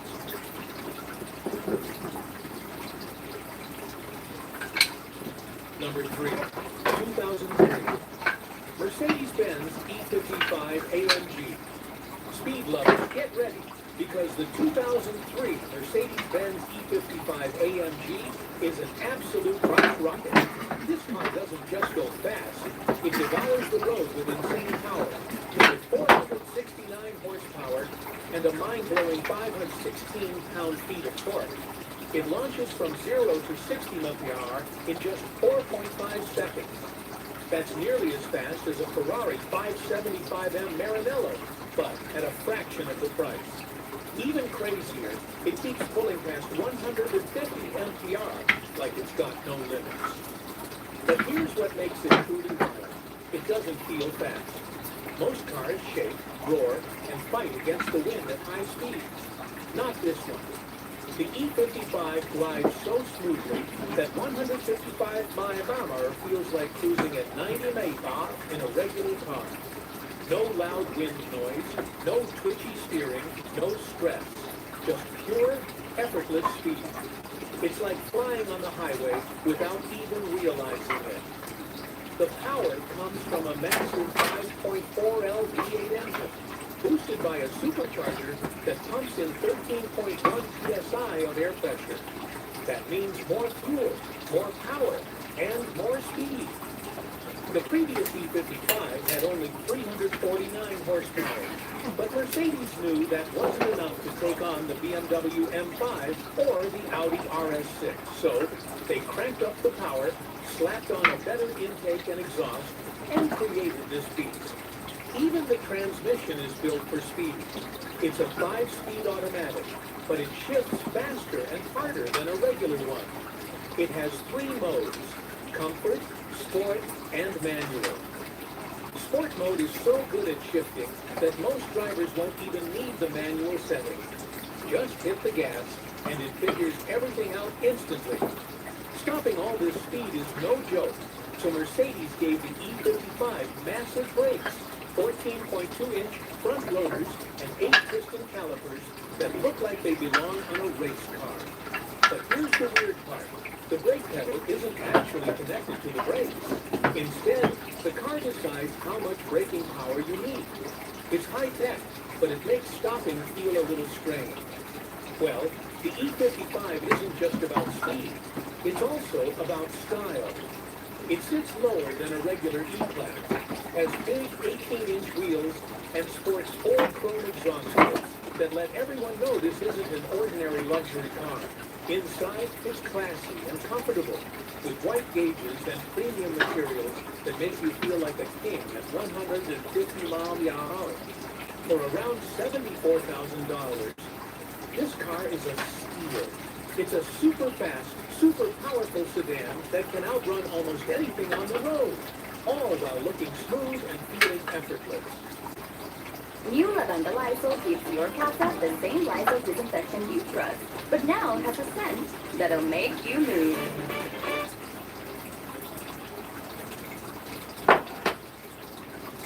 Number 4, 2009 Pontiac G8 GXP. When speed is a priority, the 2009 Pontiac G8 GXP was built for those. With a massive 6.2L V8 engine borrowed from the Corvette, this 4-door muscle car cranks out 415 horsepower and rockets from 0 to 60 mph in just 4.7 seconds. That's faster than most sports cars. It's got the heart of a race car, but still keeps things decent. G8 GXP. When speed is a priority, the 2009 Pontiac G8 GXP was built for those. With a massive 6.2L V8 engine borrowed from the Corvette, this 4-door muscle car cranks out 415 horsepower and rockets from 0 to 60 mph in just 4.7 seconds. That's faster than most sports cars. It's got the heart of a race car, but still keeps things practical with a full-size sedan body. But here's where it gets even crazier. This car was built right when Pontiac was going out of business. The economy was crashing, gas prices were sky high, and GM was barely hanging on. Yet Pontiac dropped this monster on the streets, making it the most powerful car they ever built. Talk about bad timing. But if you're going to go out, you might as well go out fast. Under the hood, the GXP is all muscle.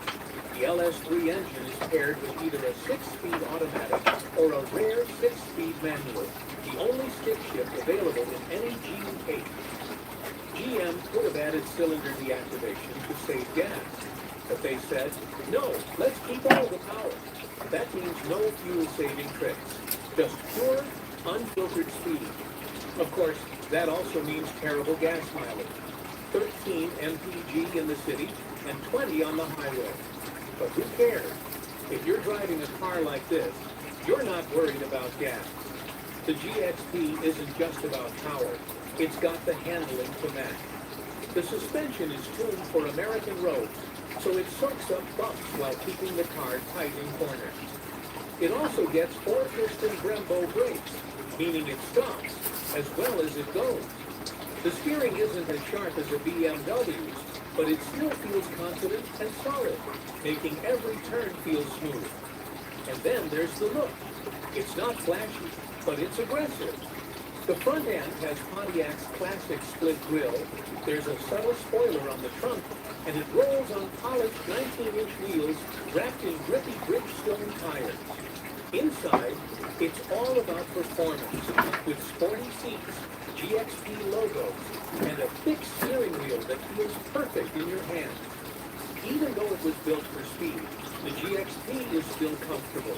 The seats are supportive, the ride is smooth, and the cabin is quiet enough for long drives. It's a 4-door Corvette, a muscle car with room for your friends. Pontiac plans to sell 5,000 to 7,000 GXPs per year, but sales were rough from the start. High gas prices and a struggling economy meant not many people were buying fast sedans. But for those who did, they got something special. One of the fastest, most exciting Pontiacs ever made.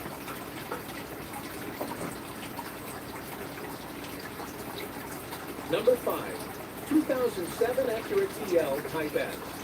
Speed is what makes a car exciting, and the 2007 Acura TL Type S brings plenty of it.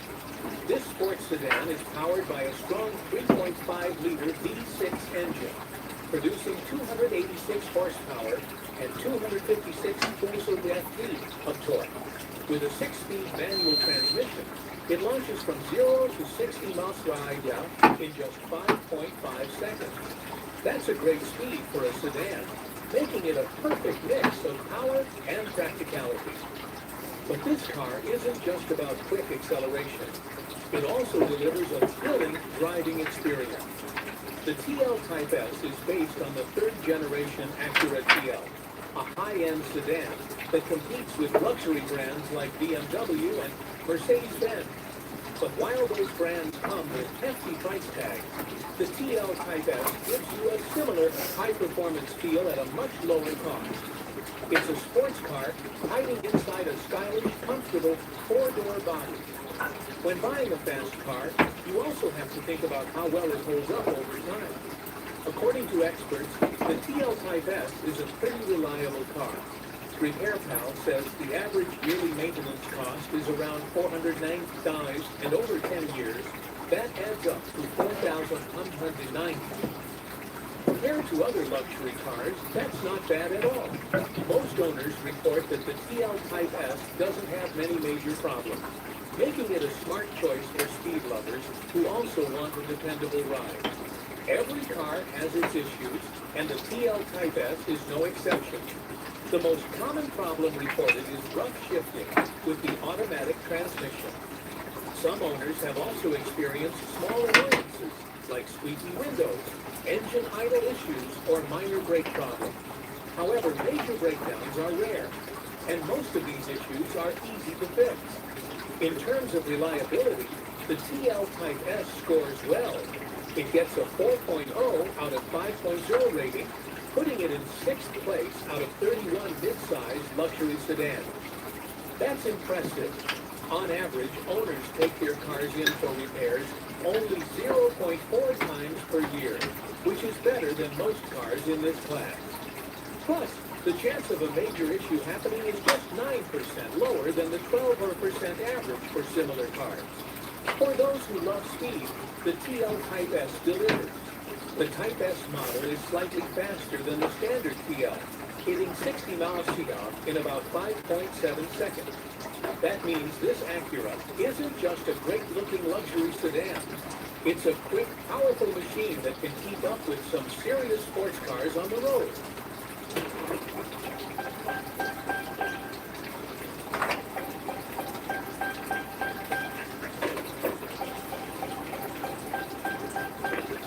Rise and shine. An eyelash. Good morning. There are no hands on the clock. Why? Because they're not.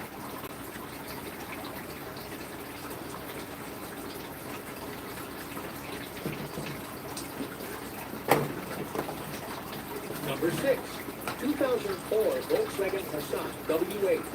The Volkswagen Passat W8 isn't just any car.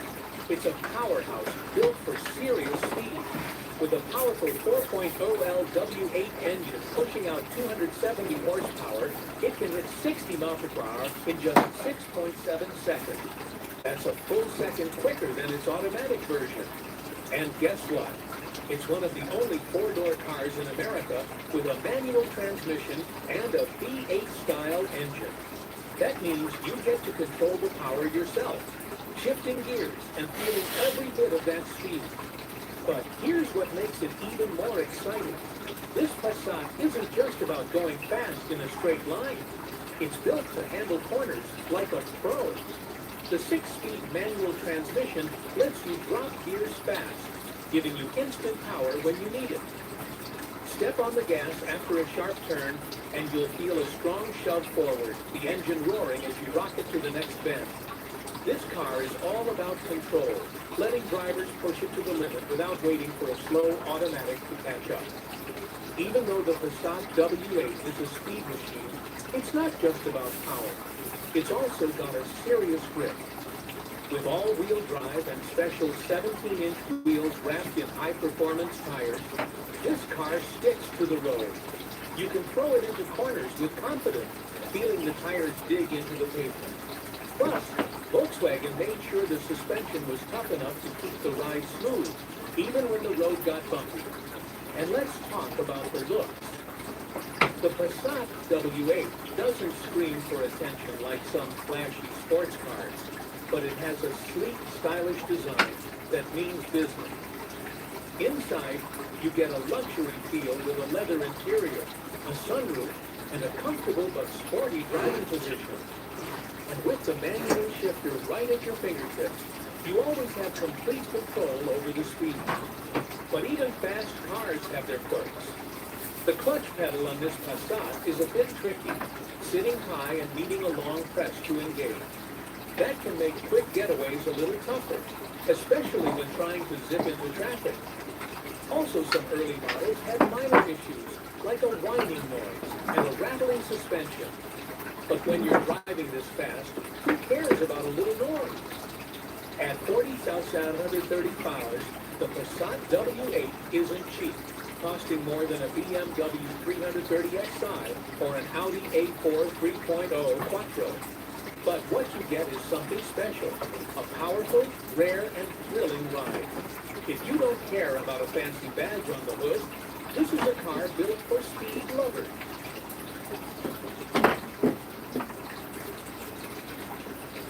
Number 7, 2002 Saab 9-3 Viggen. The Saab 9-3 Viggen is built for pure speed, blasting down the road with a top speed of 155 km/h and hitting 0 to 62 km in just 6.8 seconds. That kind of power makes it one of the fastest front-wheel drive cars of its time. Built between 1999 and 2002, this car was Saab's way of showing the world that it could make high-performance machines just like BMW's and or Mercedes AMG. But Saab didn't just copy the big brands, it did something unique. The name Viggen comes from the Saab 37 Viggen fighter jet. And just like a jet, this car was built for speed. The heart of this machine is a 2.3-liter turbocharged engine, pushing out 230 horsepower and 252 lb-F torque. That's a lot of power for a front-wheel drive car. And it came with a 5-speed manual transmission to give drivers full control of all that boost. What made the Viggen even faster were the high-performance parts that set it apart from the standard 9-3. It had a bigger intercooler to keep the engine cool, a special ECU for extra power, and a high-flow exhaust system for better performance. A stronger clutch and pressure plate made sure the power got to the wheel, while reinforced CV joints and drive shafts helped handle all that turbocharged force. The suspension was also stiffened and lowered, making it more stable at high speeds. Despite this, the car didn't just feel fast, it looked the part too. The Viggen came with special front and rear bumpers, side skirts, and a rear spoiler to improve aerodynamics. It also had 17-inch wheels, upgraded brakes, and sporty leather seats to make it feel like a true performance car. Bright yellow Viggen logos on the side let everyone know this wasn't just any Saab, it was something special. Back in the day, Saab claimed a 0 to 60 mph time of about 6.5 seconds. That's as quick as some modern hot hatchbacks, like the Ford Focus ST. But unlike the Ford, the Viggen came with a special training video hosted by a real jet fighter pilot.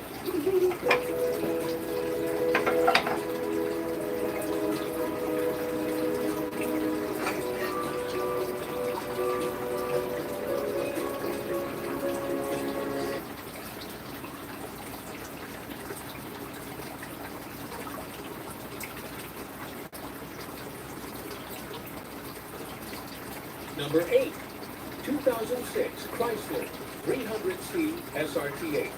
The 2000s Chrysler 300C SRT8 is all about speed. This beast flies down the road with a top speed of 173 mph and rockets from 0 to 60 mph in just 4.7 seconds. With a powerful 6.1-liter Hemi V8 under the hood, it pushes out a massive 425 horsepower and 420 FT of torque. This car isn't just fast. It's a muscle sedan built to dominate. What makes the SRT8 special is how it delivers this power.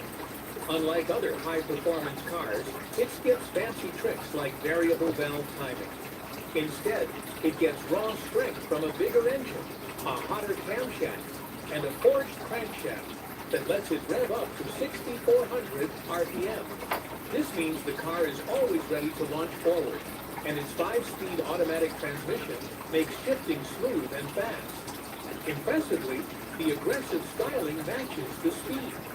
Huge 20-inch wheels, a lower stance, and a bold front grille make sure the SRT8 looks as powerful as it feels. The wide Goodyear Eagle F1 supercar tires grip the road, letting the car stick to corners with incredible control. On a skid pad, it pulls an impressive 0.89 G, proving that it's not just about straight-line speed. It can handle turns, too. On top of that, braking is just as strong as the acceleration. The massive brakes, 14.2 inches in the front and 13.8 inches in the rear, bring the car to a stop from 70 miles per hour in just 162 feet. That's performance on par with sports cars, making sure the SRT8 is as safe as it is thrilling. Inside, the SRT8 combines comfort with racing-style seats, wrapped in suede and leather. There's plenty of space for 5 people, but make no mistake, this is a driver's car. Every time you hit the gas, it rewards you with a deep, thunderous exhaust note that reminds you why muscle cars are legendary. The Chrysler 300C SRT8 proves that American muscle sedans aren't just that. They're faster and better than ever.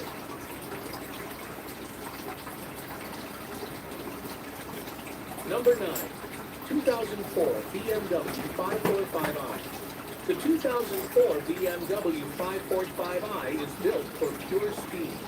With a powerful 4.4-liter V8 engine pushing out 325 horsepower, this machine flies from 0 to 60 mph in just 5.5 seconds.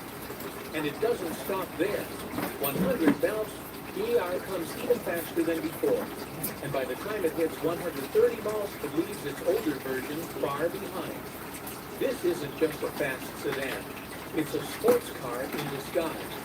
Now, let's talk power. The engine is what makes this BMW so thrilling. It revs up fast and smooth, with no hesitation. It's so eager that you'll hit the red line at 6,500 RPM without even realizing it. Every press of the gas pedal unleashes a steady, unstoppable surge of power. Whether you're cruising or flooring it, the acceleration feels effortless. Even thought, shifting gears is just as exciting. The 6-speed manual transmission is quick and precise. Every shift feels like snapping into place with perfect timing. The clutch is light and easy to control, making downshifts and acceleration feel seamless. Even if you're not an expert driver, this car makes every shift feel smooth and satisfying. Beyond this, the handling is sharp to another level. The 545i stays flat and balanced around every turn. No matter how fast you go, the suspension keeps the car stable and in control. There's no body roll, no shaking, just pure precision. Even rough roads don't bother it. The ride is firm but never uncomfortable, keeping you connected to the road at all times.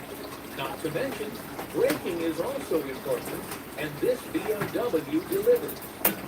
The brakes stop the car from 70 miles per hour in just 156 feet, putting it on the same level as high-performance sports cars. The pedal gives you perfect control, letting you stop exactly when you need to without any drama. Inside, the 545i is packed with advanced technology, but not all of it is great. The steering system can feel a little too sensitive at low speeds and too stiff at high speeds. Some controls, like the turn signals and wipers, don't always respond the way you expect. But once you're behind the wheel and pushing the limits, none of that matters. This car is built for speed, and it delivers every time.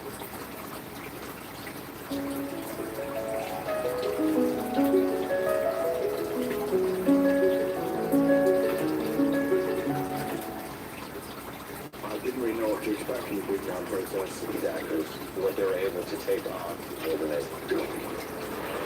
Before Blueprint started, I gave Will and Charles some expectations. Only going to communicate with their training these seals. I wanted them to understand what it's like.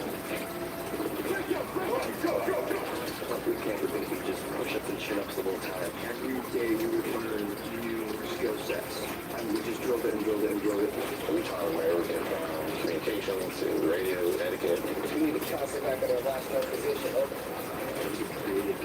There's weapons on how to deploy that. Reloading mags, tactical formation, from concept pictures, you don't have to think about performance. Everyone's maintained that mentality from boot camp. Boot camp is doing disciplines that you just don't use to help.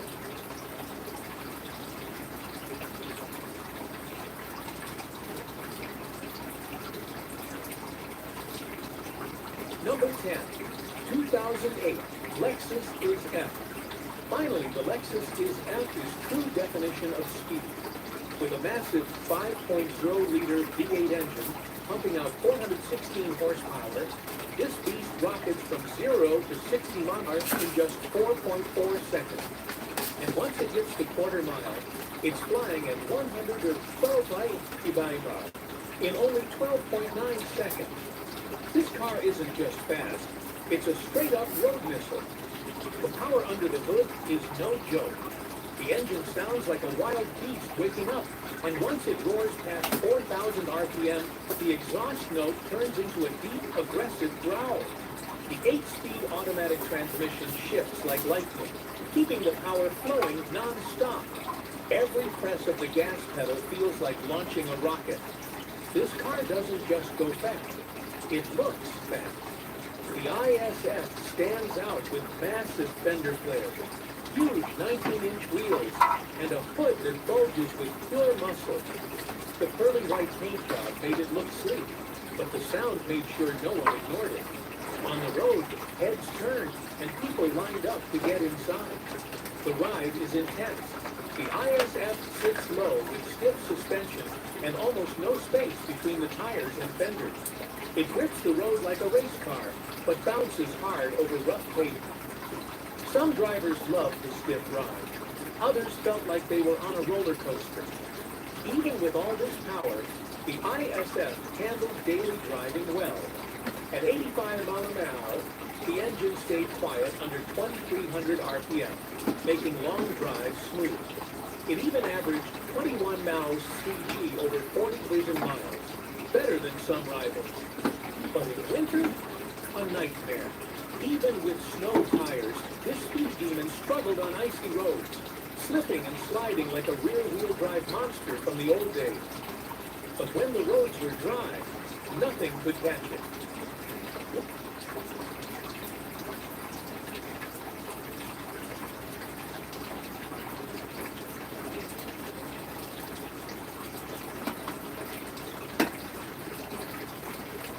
Which of these super-fast sleeper cars would you love to take for a spin? Let us know in the comments. And don't forget to like, subscribe, and stay tuned for more awesome car content.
These are the top 10 powerful cars that fit in a 10K budget. Some of them are highly depreciated, some will make you look like you just broke the bank. One has a Lamborghini engine, and others might be the fun car that can be daily driven and reliable if you take care of it without costing you a lot. But most importantly, all of them can be found within the budget limit and under 100,000 miles on the clock. Starting off with the 2007 Jaguar XKR. This car has a 4.2-liter V8, making over 400 horsepower and 400 pound-feet of torque, capable of hitting 0 to 60 in 4.9 seconds, offering a thrilling driving experience. And it's not all about speed. The XKR's got a luxurious blend of leather and wood on the interior, offering a comfortable and stylish cabin. I know, this car might not be as fuel efficient as other cost options, but considering this Jaguar offers a great combination of luxury and performance, it might be worth considering. Just keep in mind that maintenance costs can be higher than your car, and finding specialized parts may be more difficult. But for those who appreciate the timeless elegance and raw power of this British sports car, the 2007 XKR is a dream come true. And if that did not convince you yet, let me show you something different, something a little more German. Introducing the 550i 2010 BMW 5 Series. When the F10 came out, it used to be the dream car for every man in responsibility. Unlike the new body-positive 5 Series, the F10 was indeed a great-looking car, spacious to fit your whole family with a luxurious interior and cutting-edge technology for that time. The 550i came preloaded with a 4.4-liter V8, making 400 horsepower, 443 pound-feet of torque, blind spot detection, collision assist, lane departure, night vision, heads-up display, ventilated seats, or all-wheel drive systems are some of the features that you're not going to get in the 550i because you need to stay under that 10K budget. But hey, you're getting a V8 F10 to enjoy a pleasant late-night ride, not to keep it in the shop most of the time, just to fix all the electric problems we popped up. How about this? You want a BMW? You just need a well-built car with a luxurious power and to be a two-door. For that, we have the 2009 Mercedes-Benz CL500, the two-doors S-Class that back in the days was named the CL, and that stands for Coupe Luxury. Powering this CL is a 5.5-liter V8, making 382 brake horsepower. With that, this 4,600 pounds coupe can do 0 to 60 in 5.4 seconds. On the inside, it's got a full leather interior, comfortable heated seats that will also give you a massage. And like any S-Class, it is filled with cool features, soft closed doors, and even night vision. Overall, the CL500 is designed to isolate the wealthy owner from the stress of the real world. And I know, back when this car was brand new, dropping over 100K over a Bentley or Aston Martin might not make any sense. But for the price this model can be found today for a responsible owner, is most definitely a deal breaker. Next on the list, we have the 2008 Maserati Quattroporte, a highly depreciated Italian sport car that can do 0 to 60 in 5.6 seconds. Spacious enough to fit your whole family. When it comes to power, this car has a 4.2-liter V8, making 395 brake horsepower, 340 pound-feet of torque, and it sounds like this. On the inside, the Maserati Quattroporte has a beautiful leather and wood interior. The car came in at over 110K when it was new, so the material used had to give you that level of comfort. However, this model has their issues, one of them being that the speedometer will just turn off sometimes, the navigation system will have some broken pixels, windows won't open, mirrors won't work, and minor issues like that will make you question your brand new depreciated asset. Aside of these issues, the Maserati Quattroporte is a fun car to drive, so if you want an Italian within the budget and the Fiat 500 is an option, then you might want to test drive this car. You'll fall in love with it and won't know why. If you want to go sportier, but four-door car is a must, you should check out the 2005 CLS 55 GH. Back in the days when Benzes looked like their drug dealers, Mercedes made sure this car would stand the test of time with the world's first four-door coupe ever.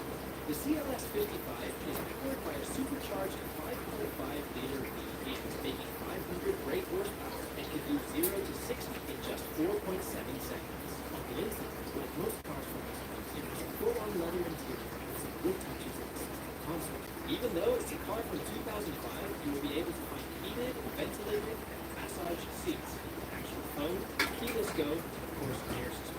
From its majestic exterior to its luxurious interior, the CLS 55 AMG is a testament to Mercedes' commitment to excellence.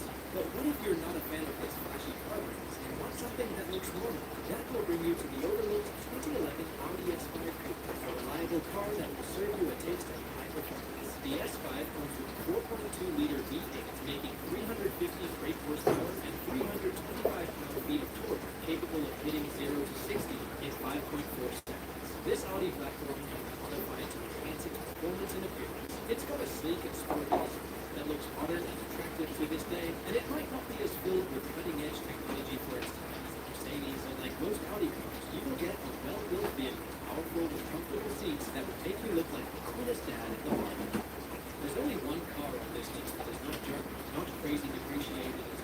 built by luxury car brands, and that is the 2009 Nissan 370Z. Enough for world opinions, this Nissan is a true sports car from the ground up. It's got a 3.7-liter naturally aspirated V6, making 326 horsepower that can be found manual or automatic. This muscular Japanese sports car was designed in the US by Canadian, which so far on this list might not be as practical as the other cars. It's got a pretty dated interior, in which you won't find any high-end materials or massage seats. But let's be honest, nobody buys an affordable sport car for this reason. The 370Z is a fun, powerful, and well-rounded sports car reminiscent of classic long hood, short tail, and muscular fenders. Going back to the brand that offers more horsepower to the wheels than on paper, we'll have the 2015 BMW 435D, and yes, it's a diesel. Now, if you are a BMW fan, then this entire list has only two options for you, this or the 550i, so let me tell you more about it. The 4 Series comes with a 6-cylinder, 3-liter engine, making 309 horsepower. However, diesel engines are more fuel efficient and generally more durable. They require less frequent maintenance, which can lead to lower long-term ownership costs. The 435D does not have same luxurious and spacious interior as the 550i, but since it is 5 years newer, you'll benefit from more recent technology, including improved infotainment systems and driver assistance features. A car that you are not expecting to see in this list is the 2004 Bentley Continental GT. And this one probably is more from the category named cars that you can buy, but probably shouldn't unless you know what you're getting into. The Continental GT is a 6-liter W12 engine that puts out 552 horsepower and 479 feet of torque. For a 20-years-old car that weighs 1,000 pounds more than a fast 125 last year, it does a 0 to 60 in 4.7 seconds instead of 5.8 like the new BMW. How crazy that is! Inside, this car has a full-on leather interior with wood touches on the doors and dashboard, as well as advanced technology for its time. As this Bentley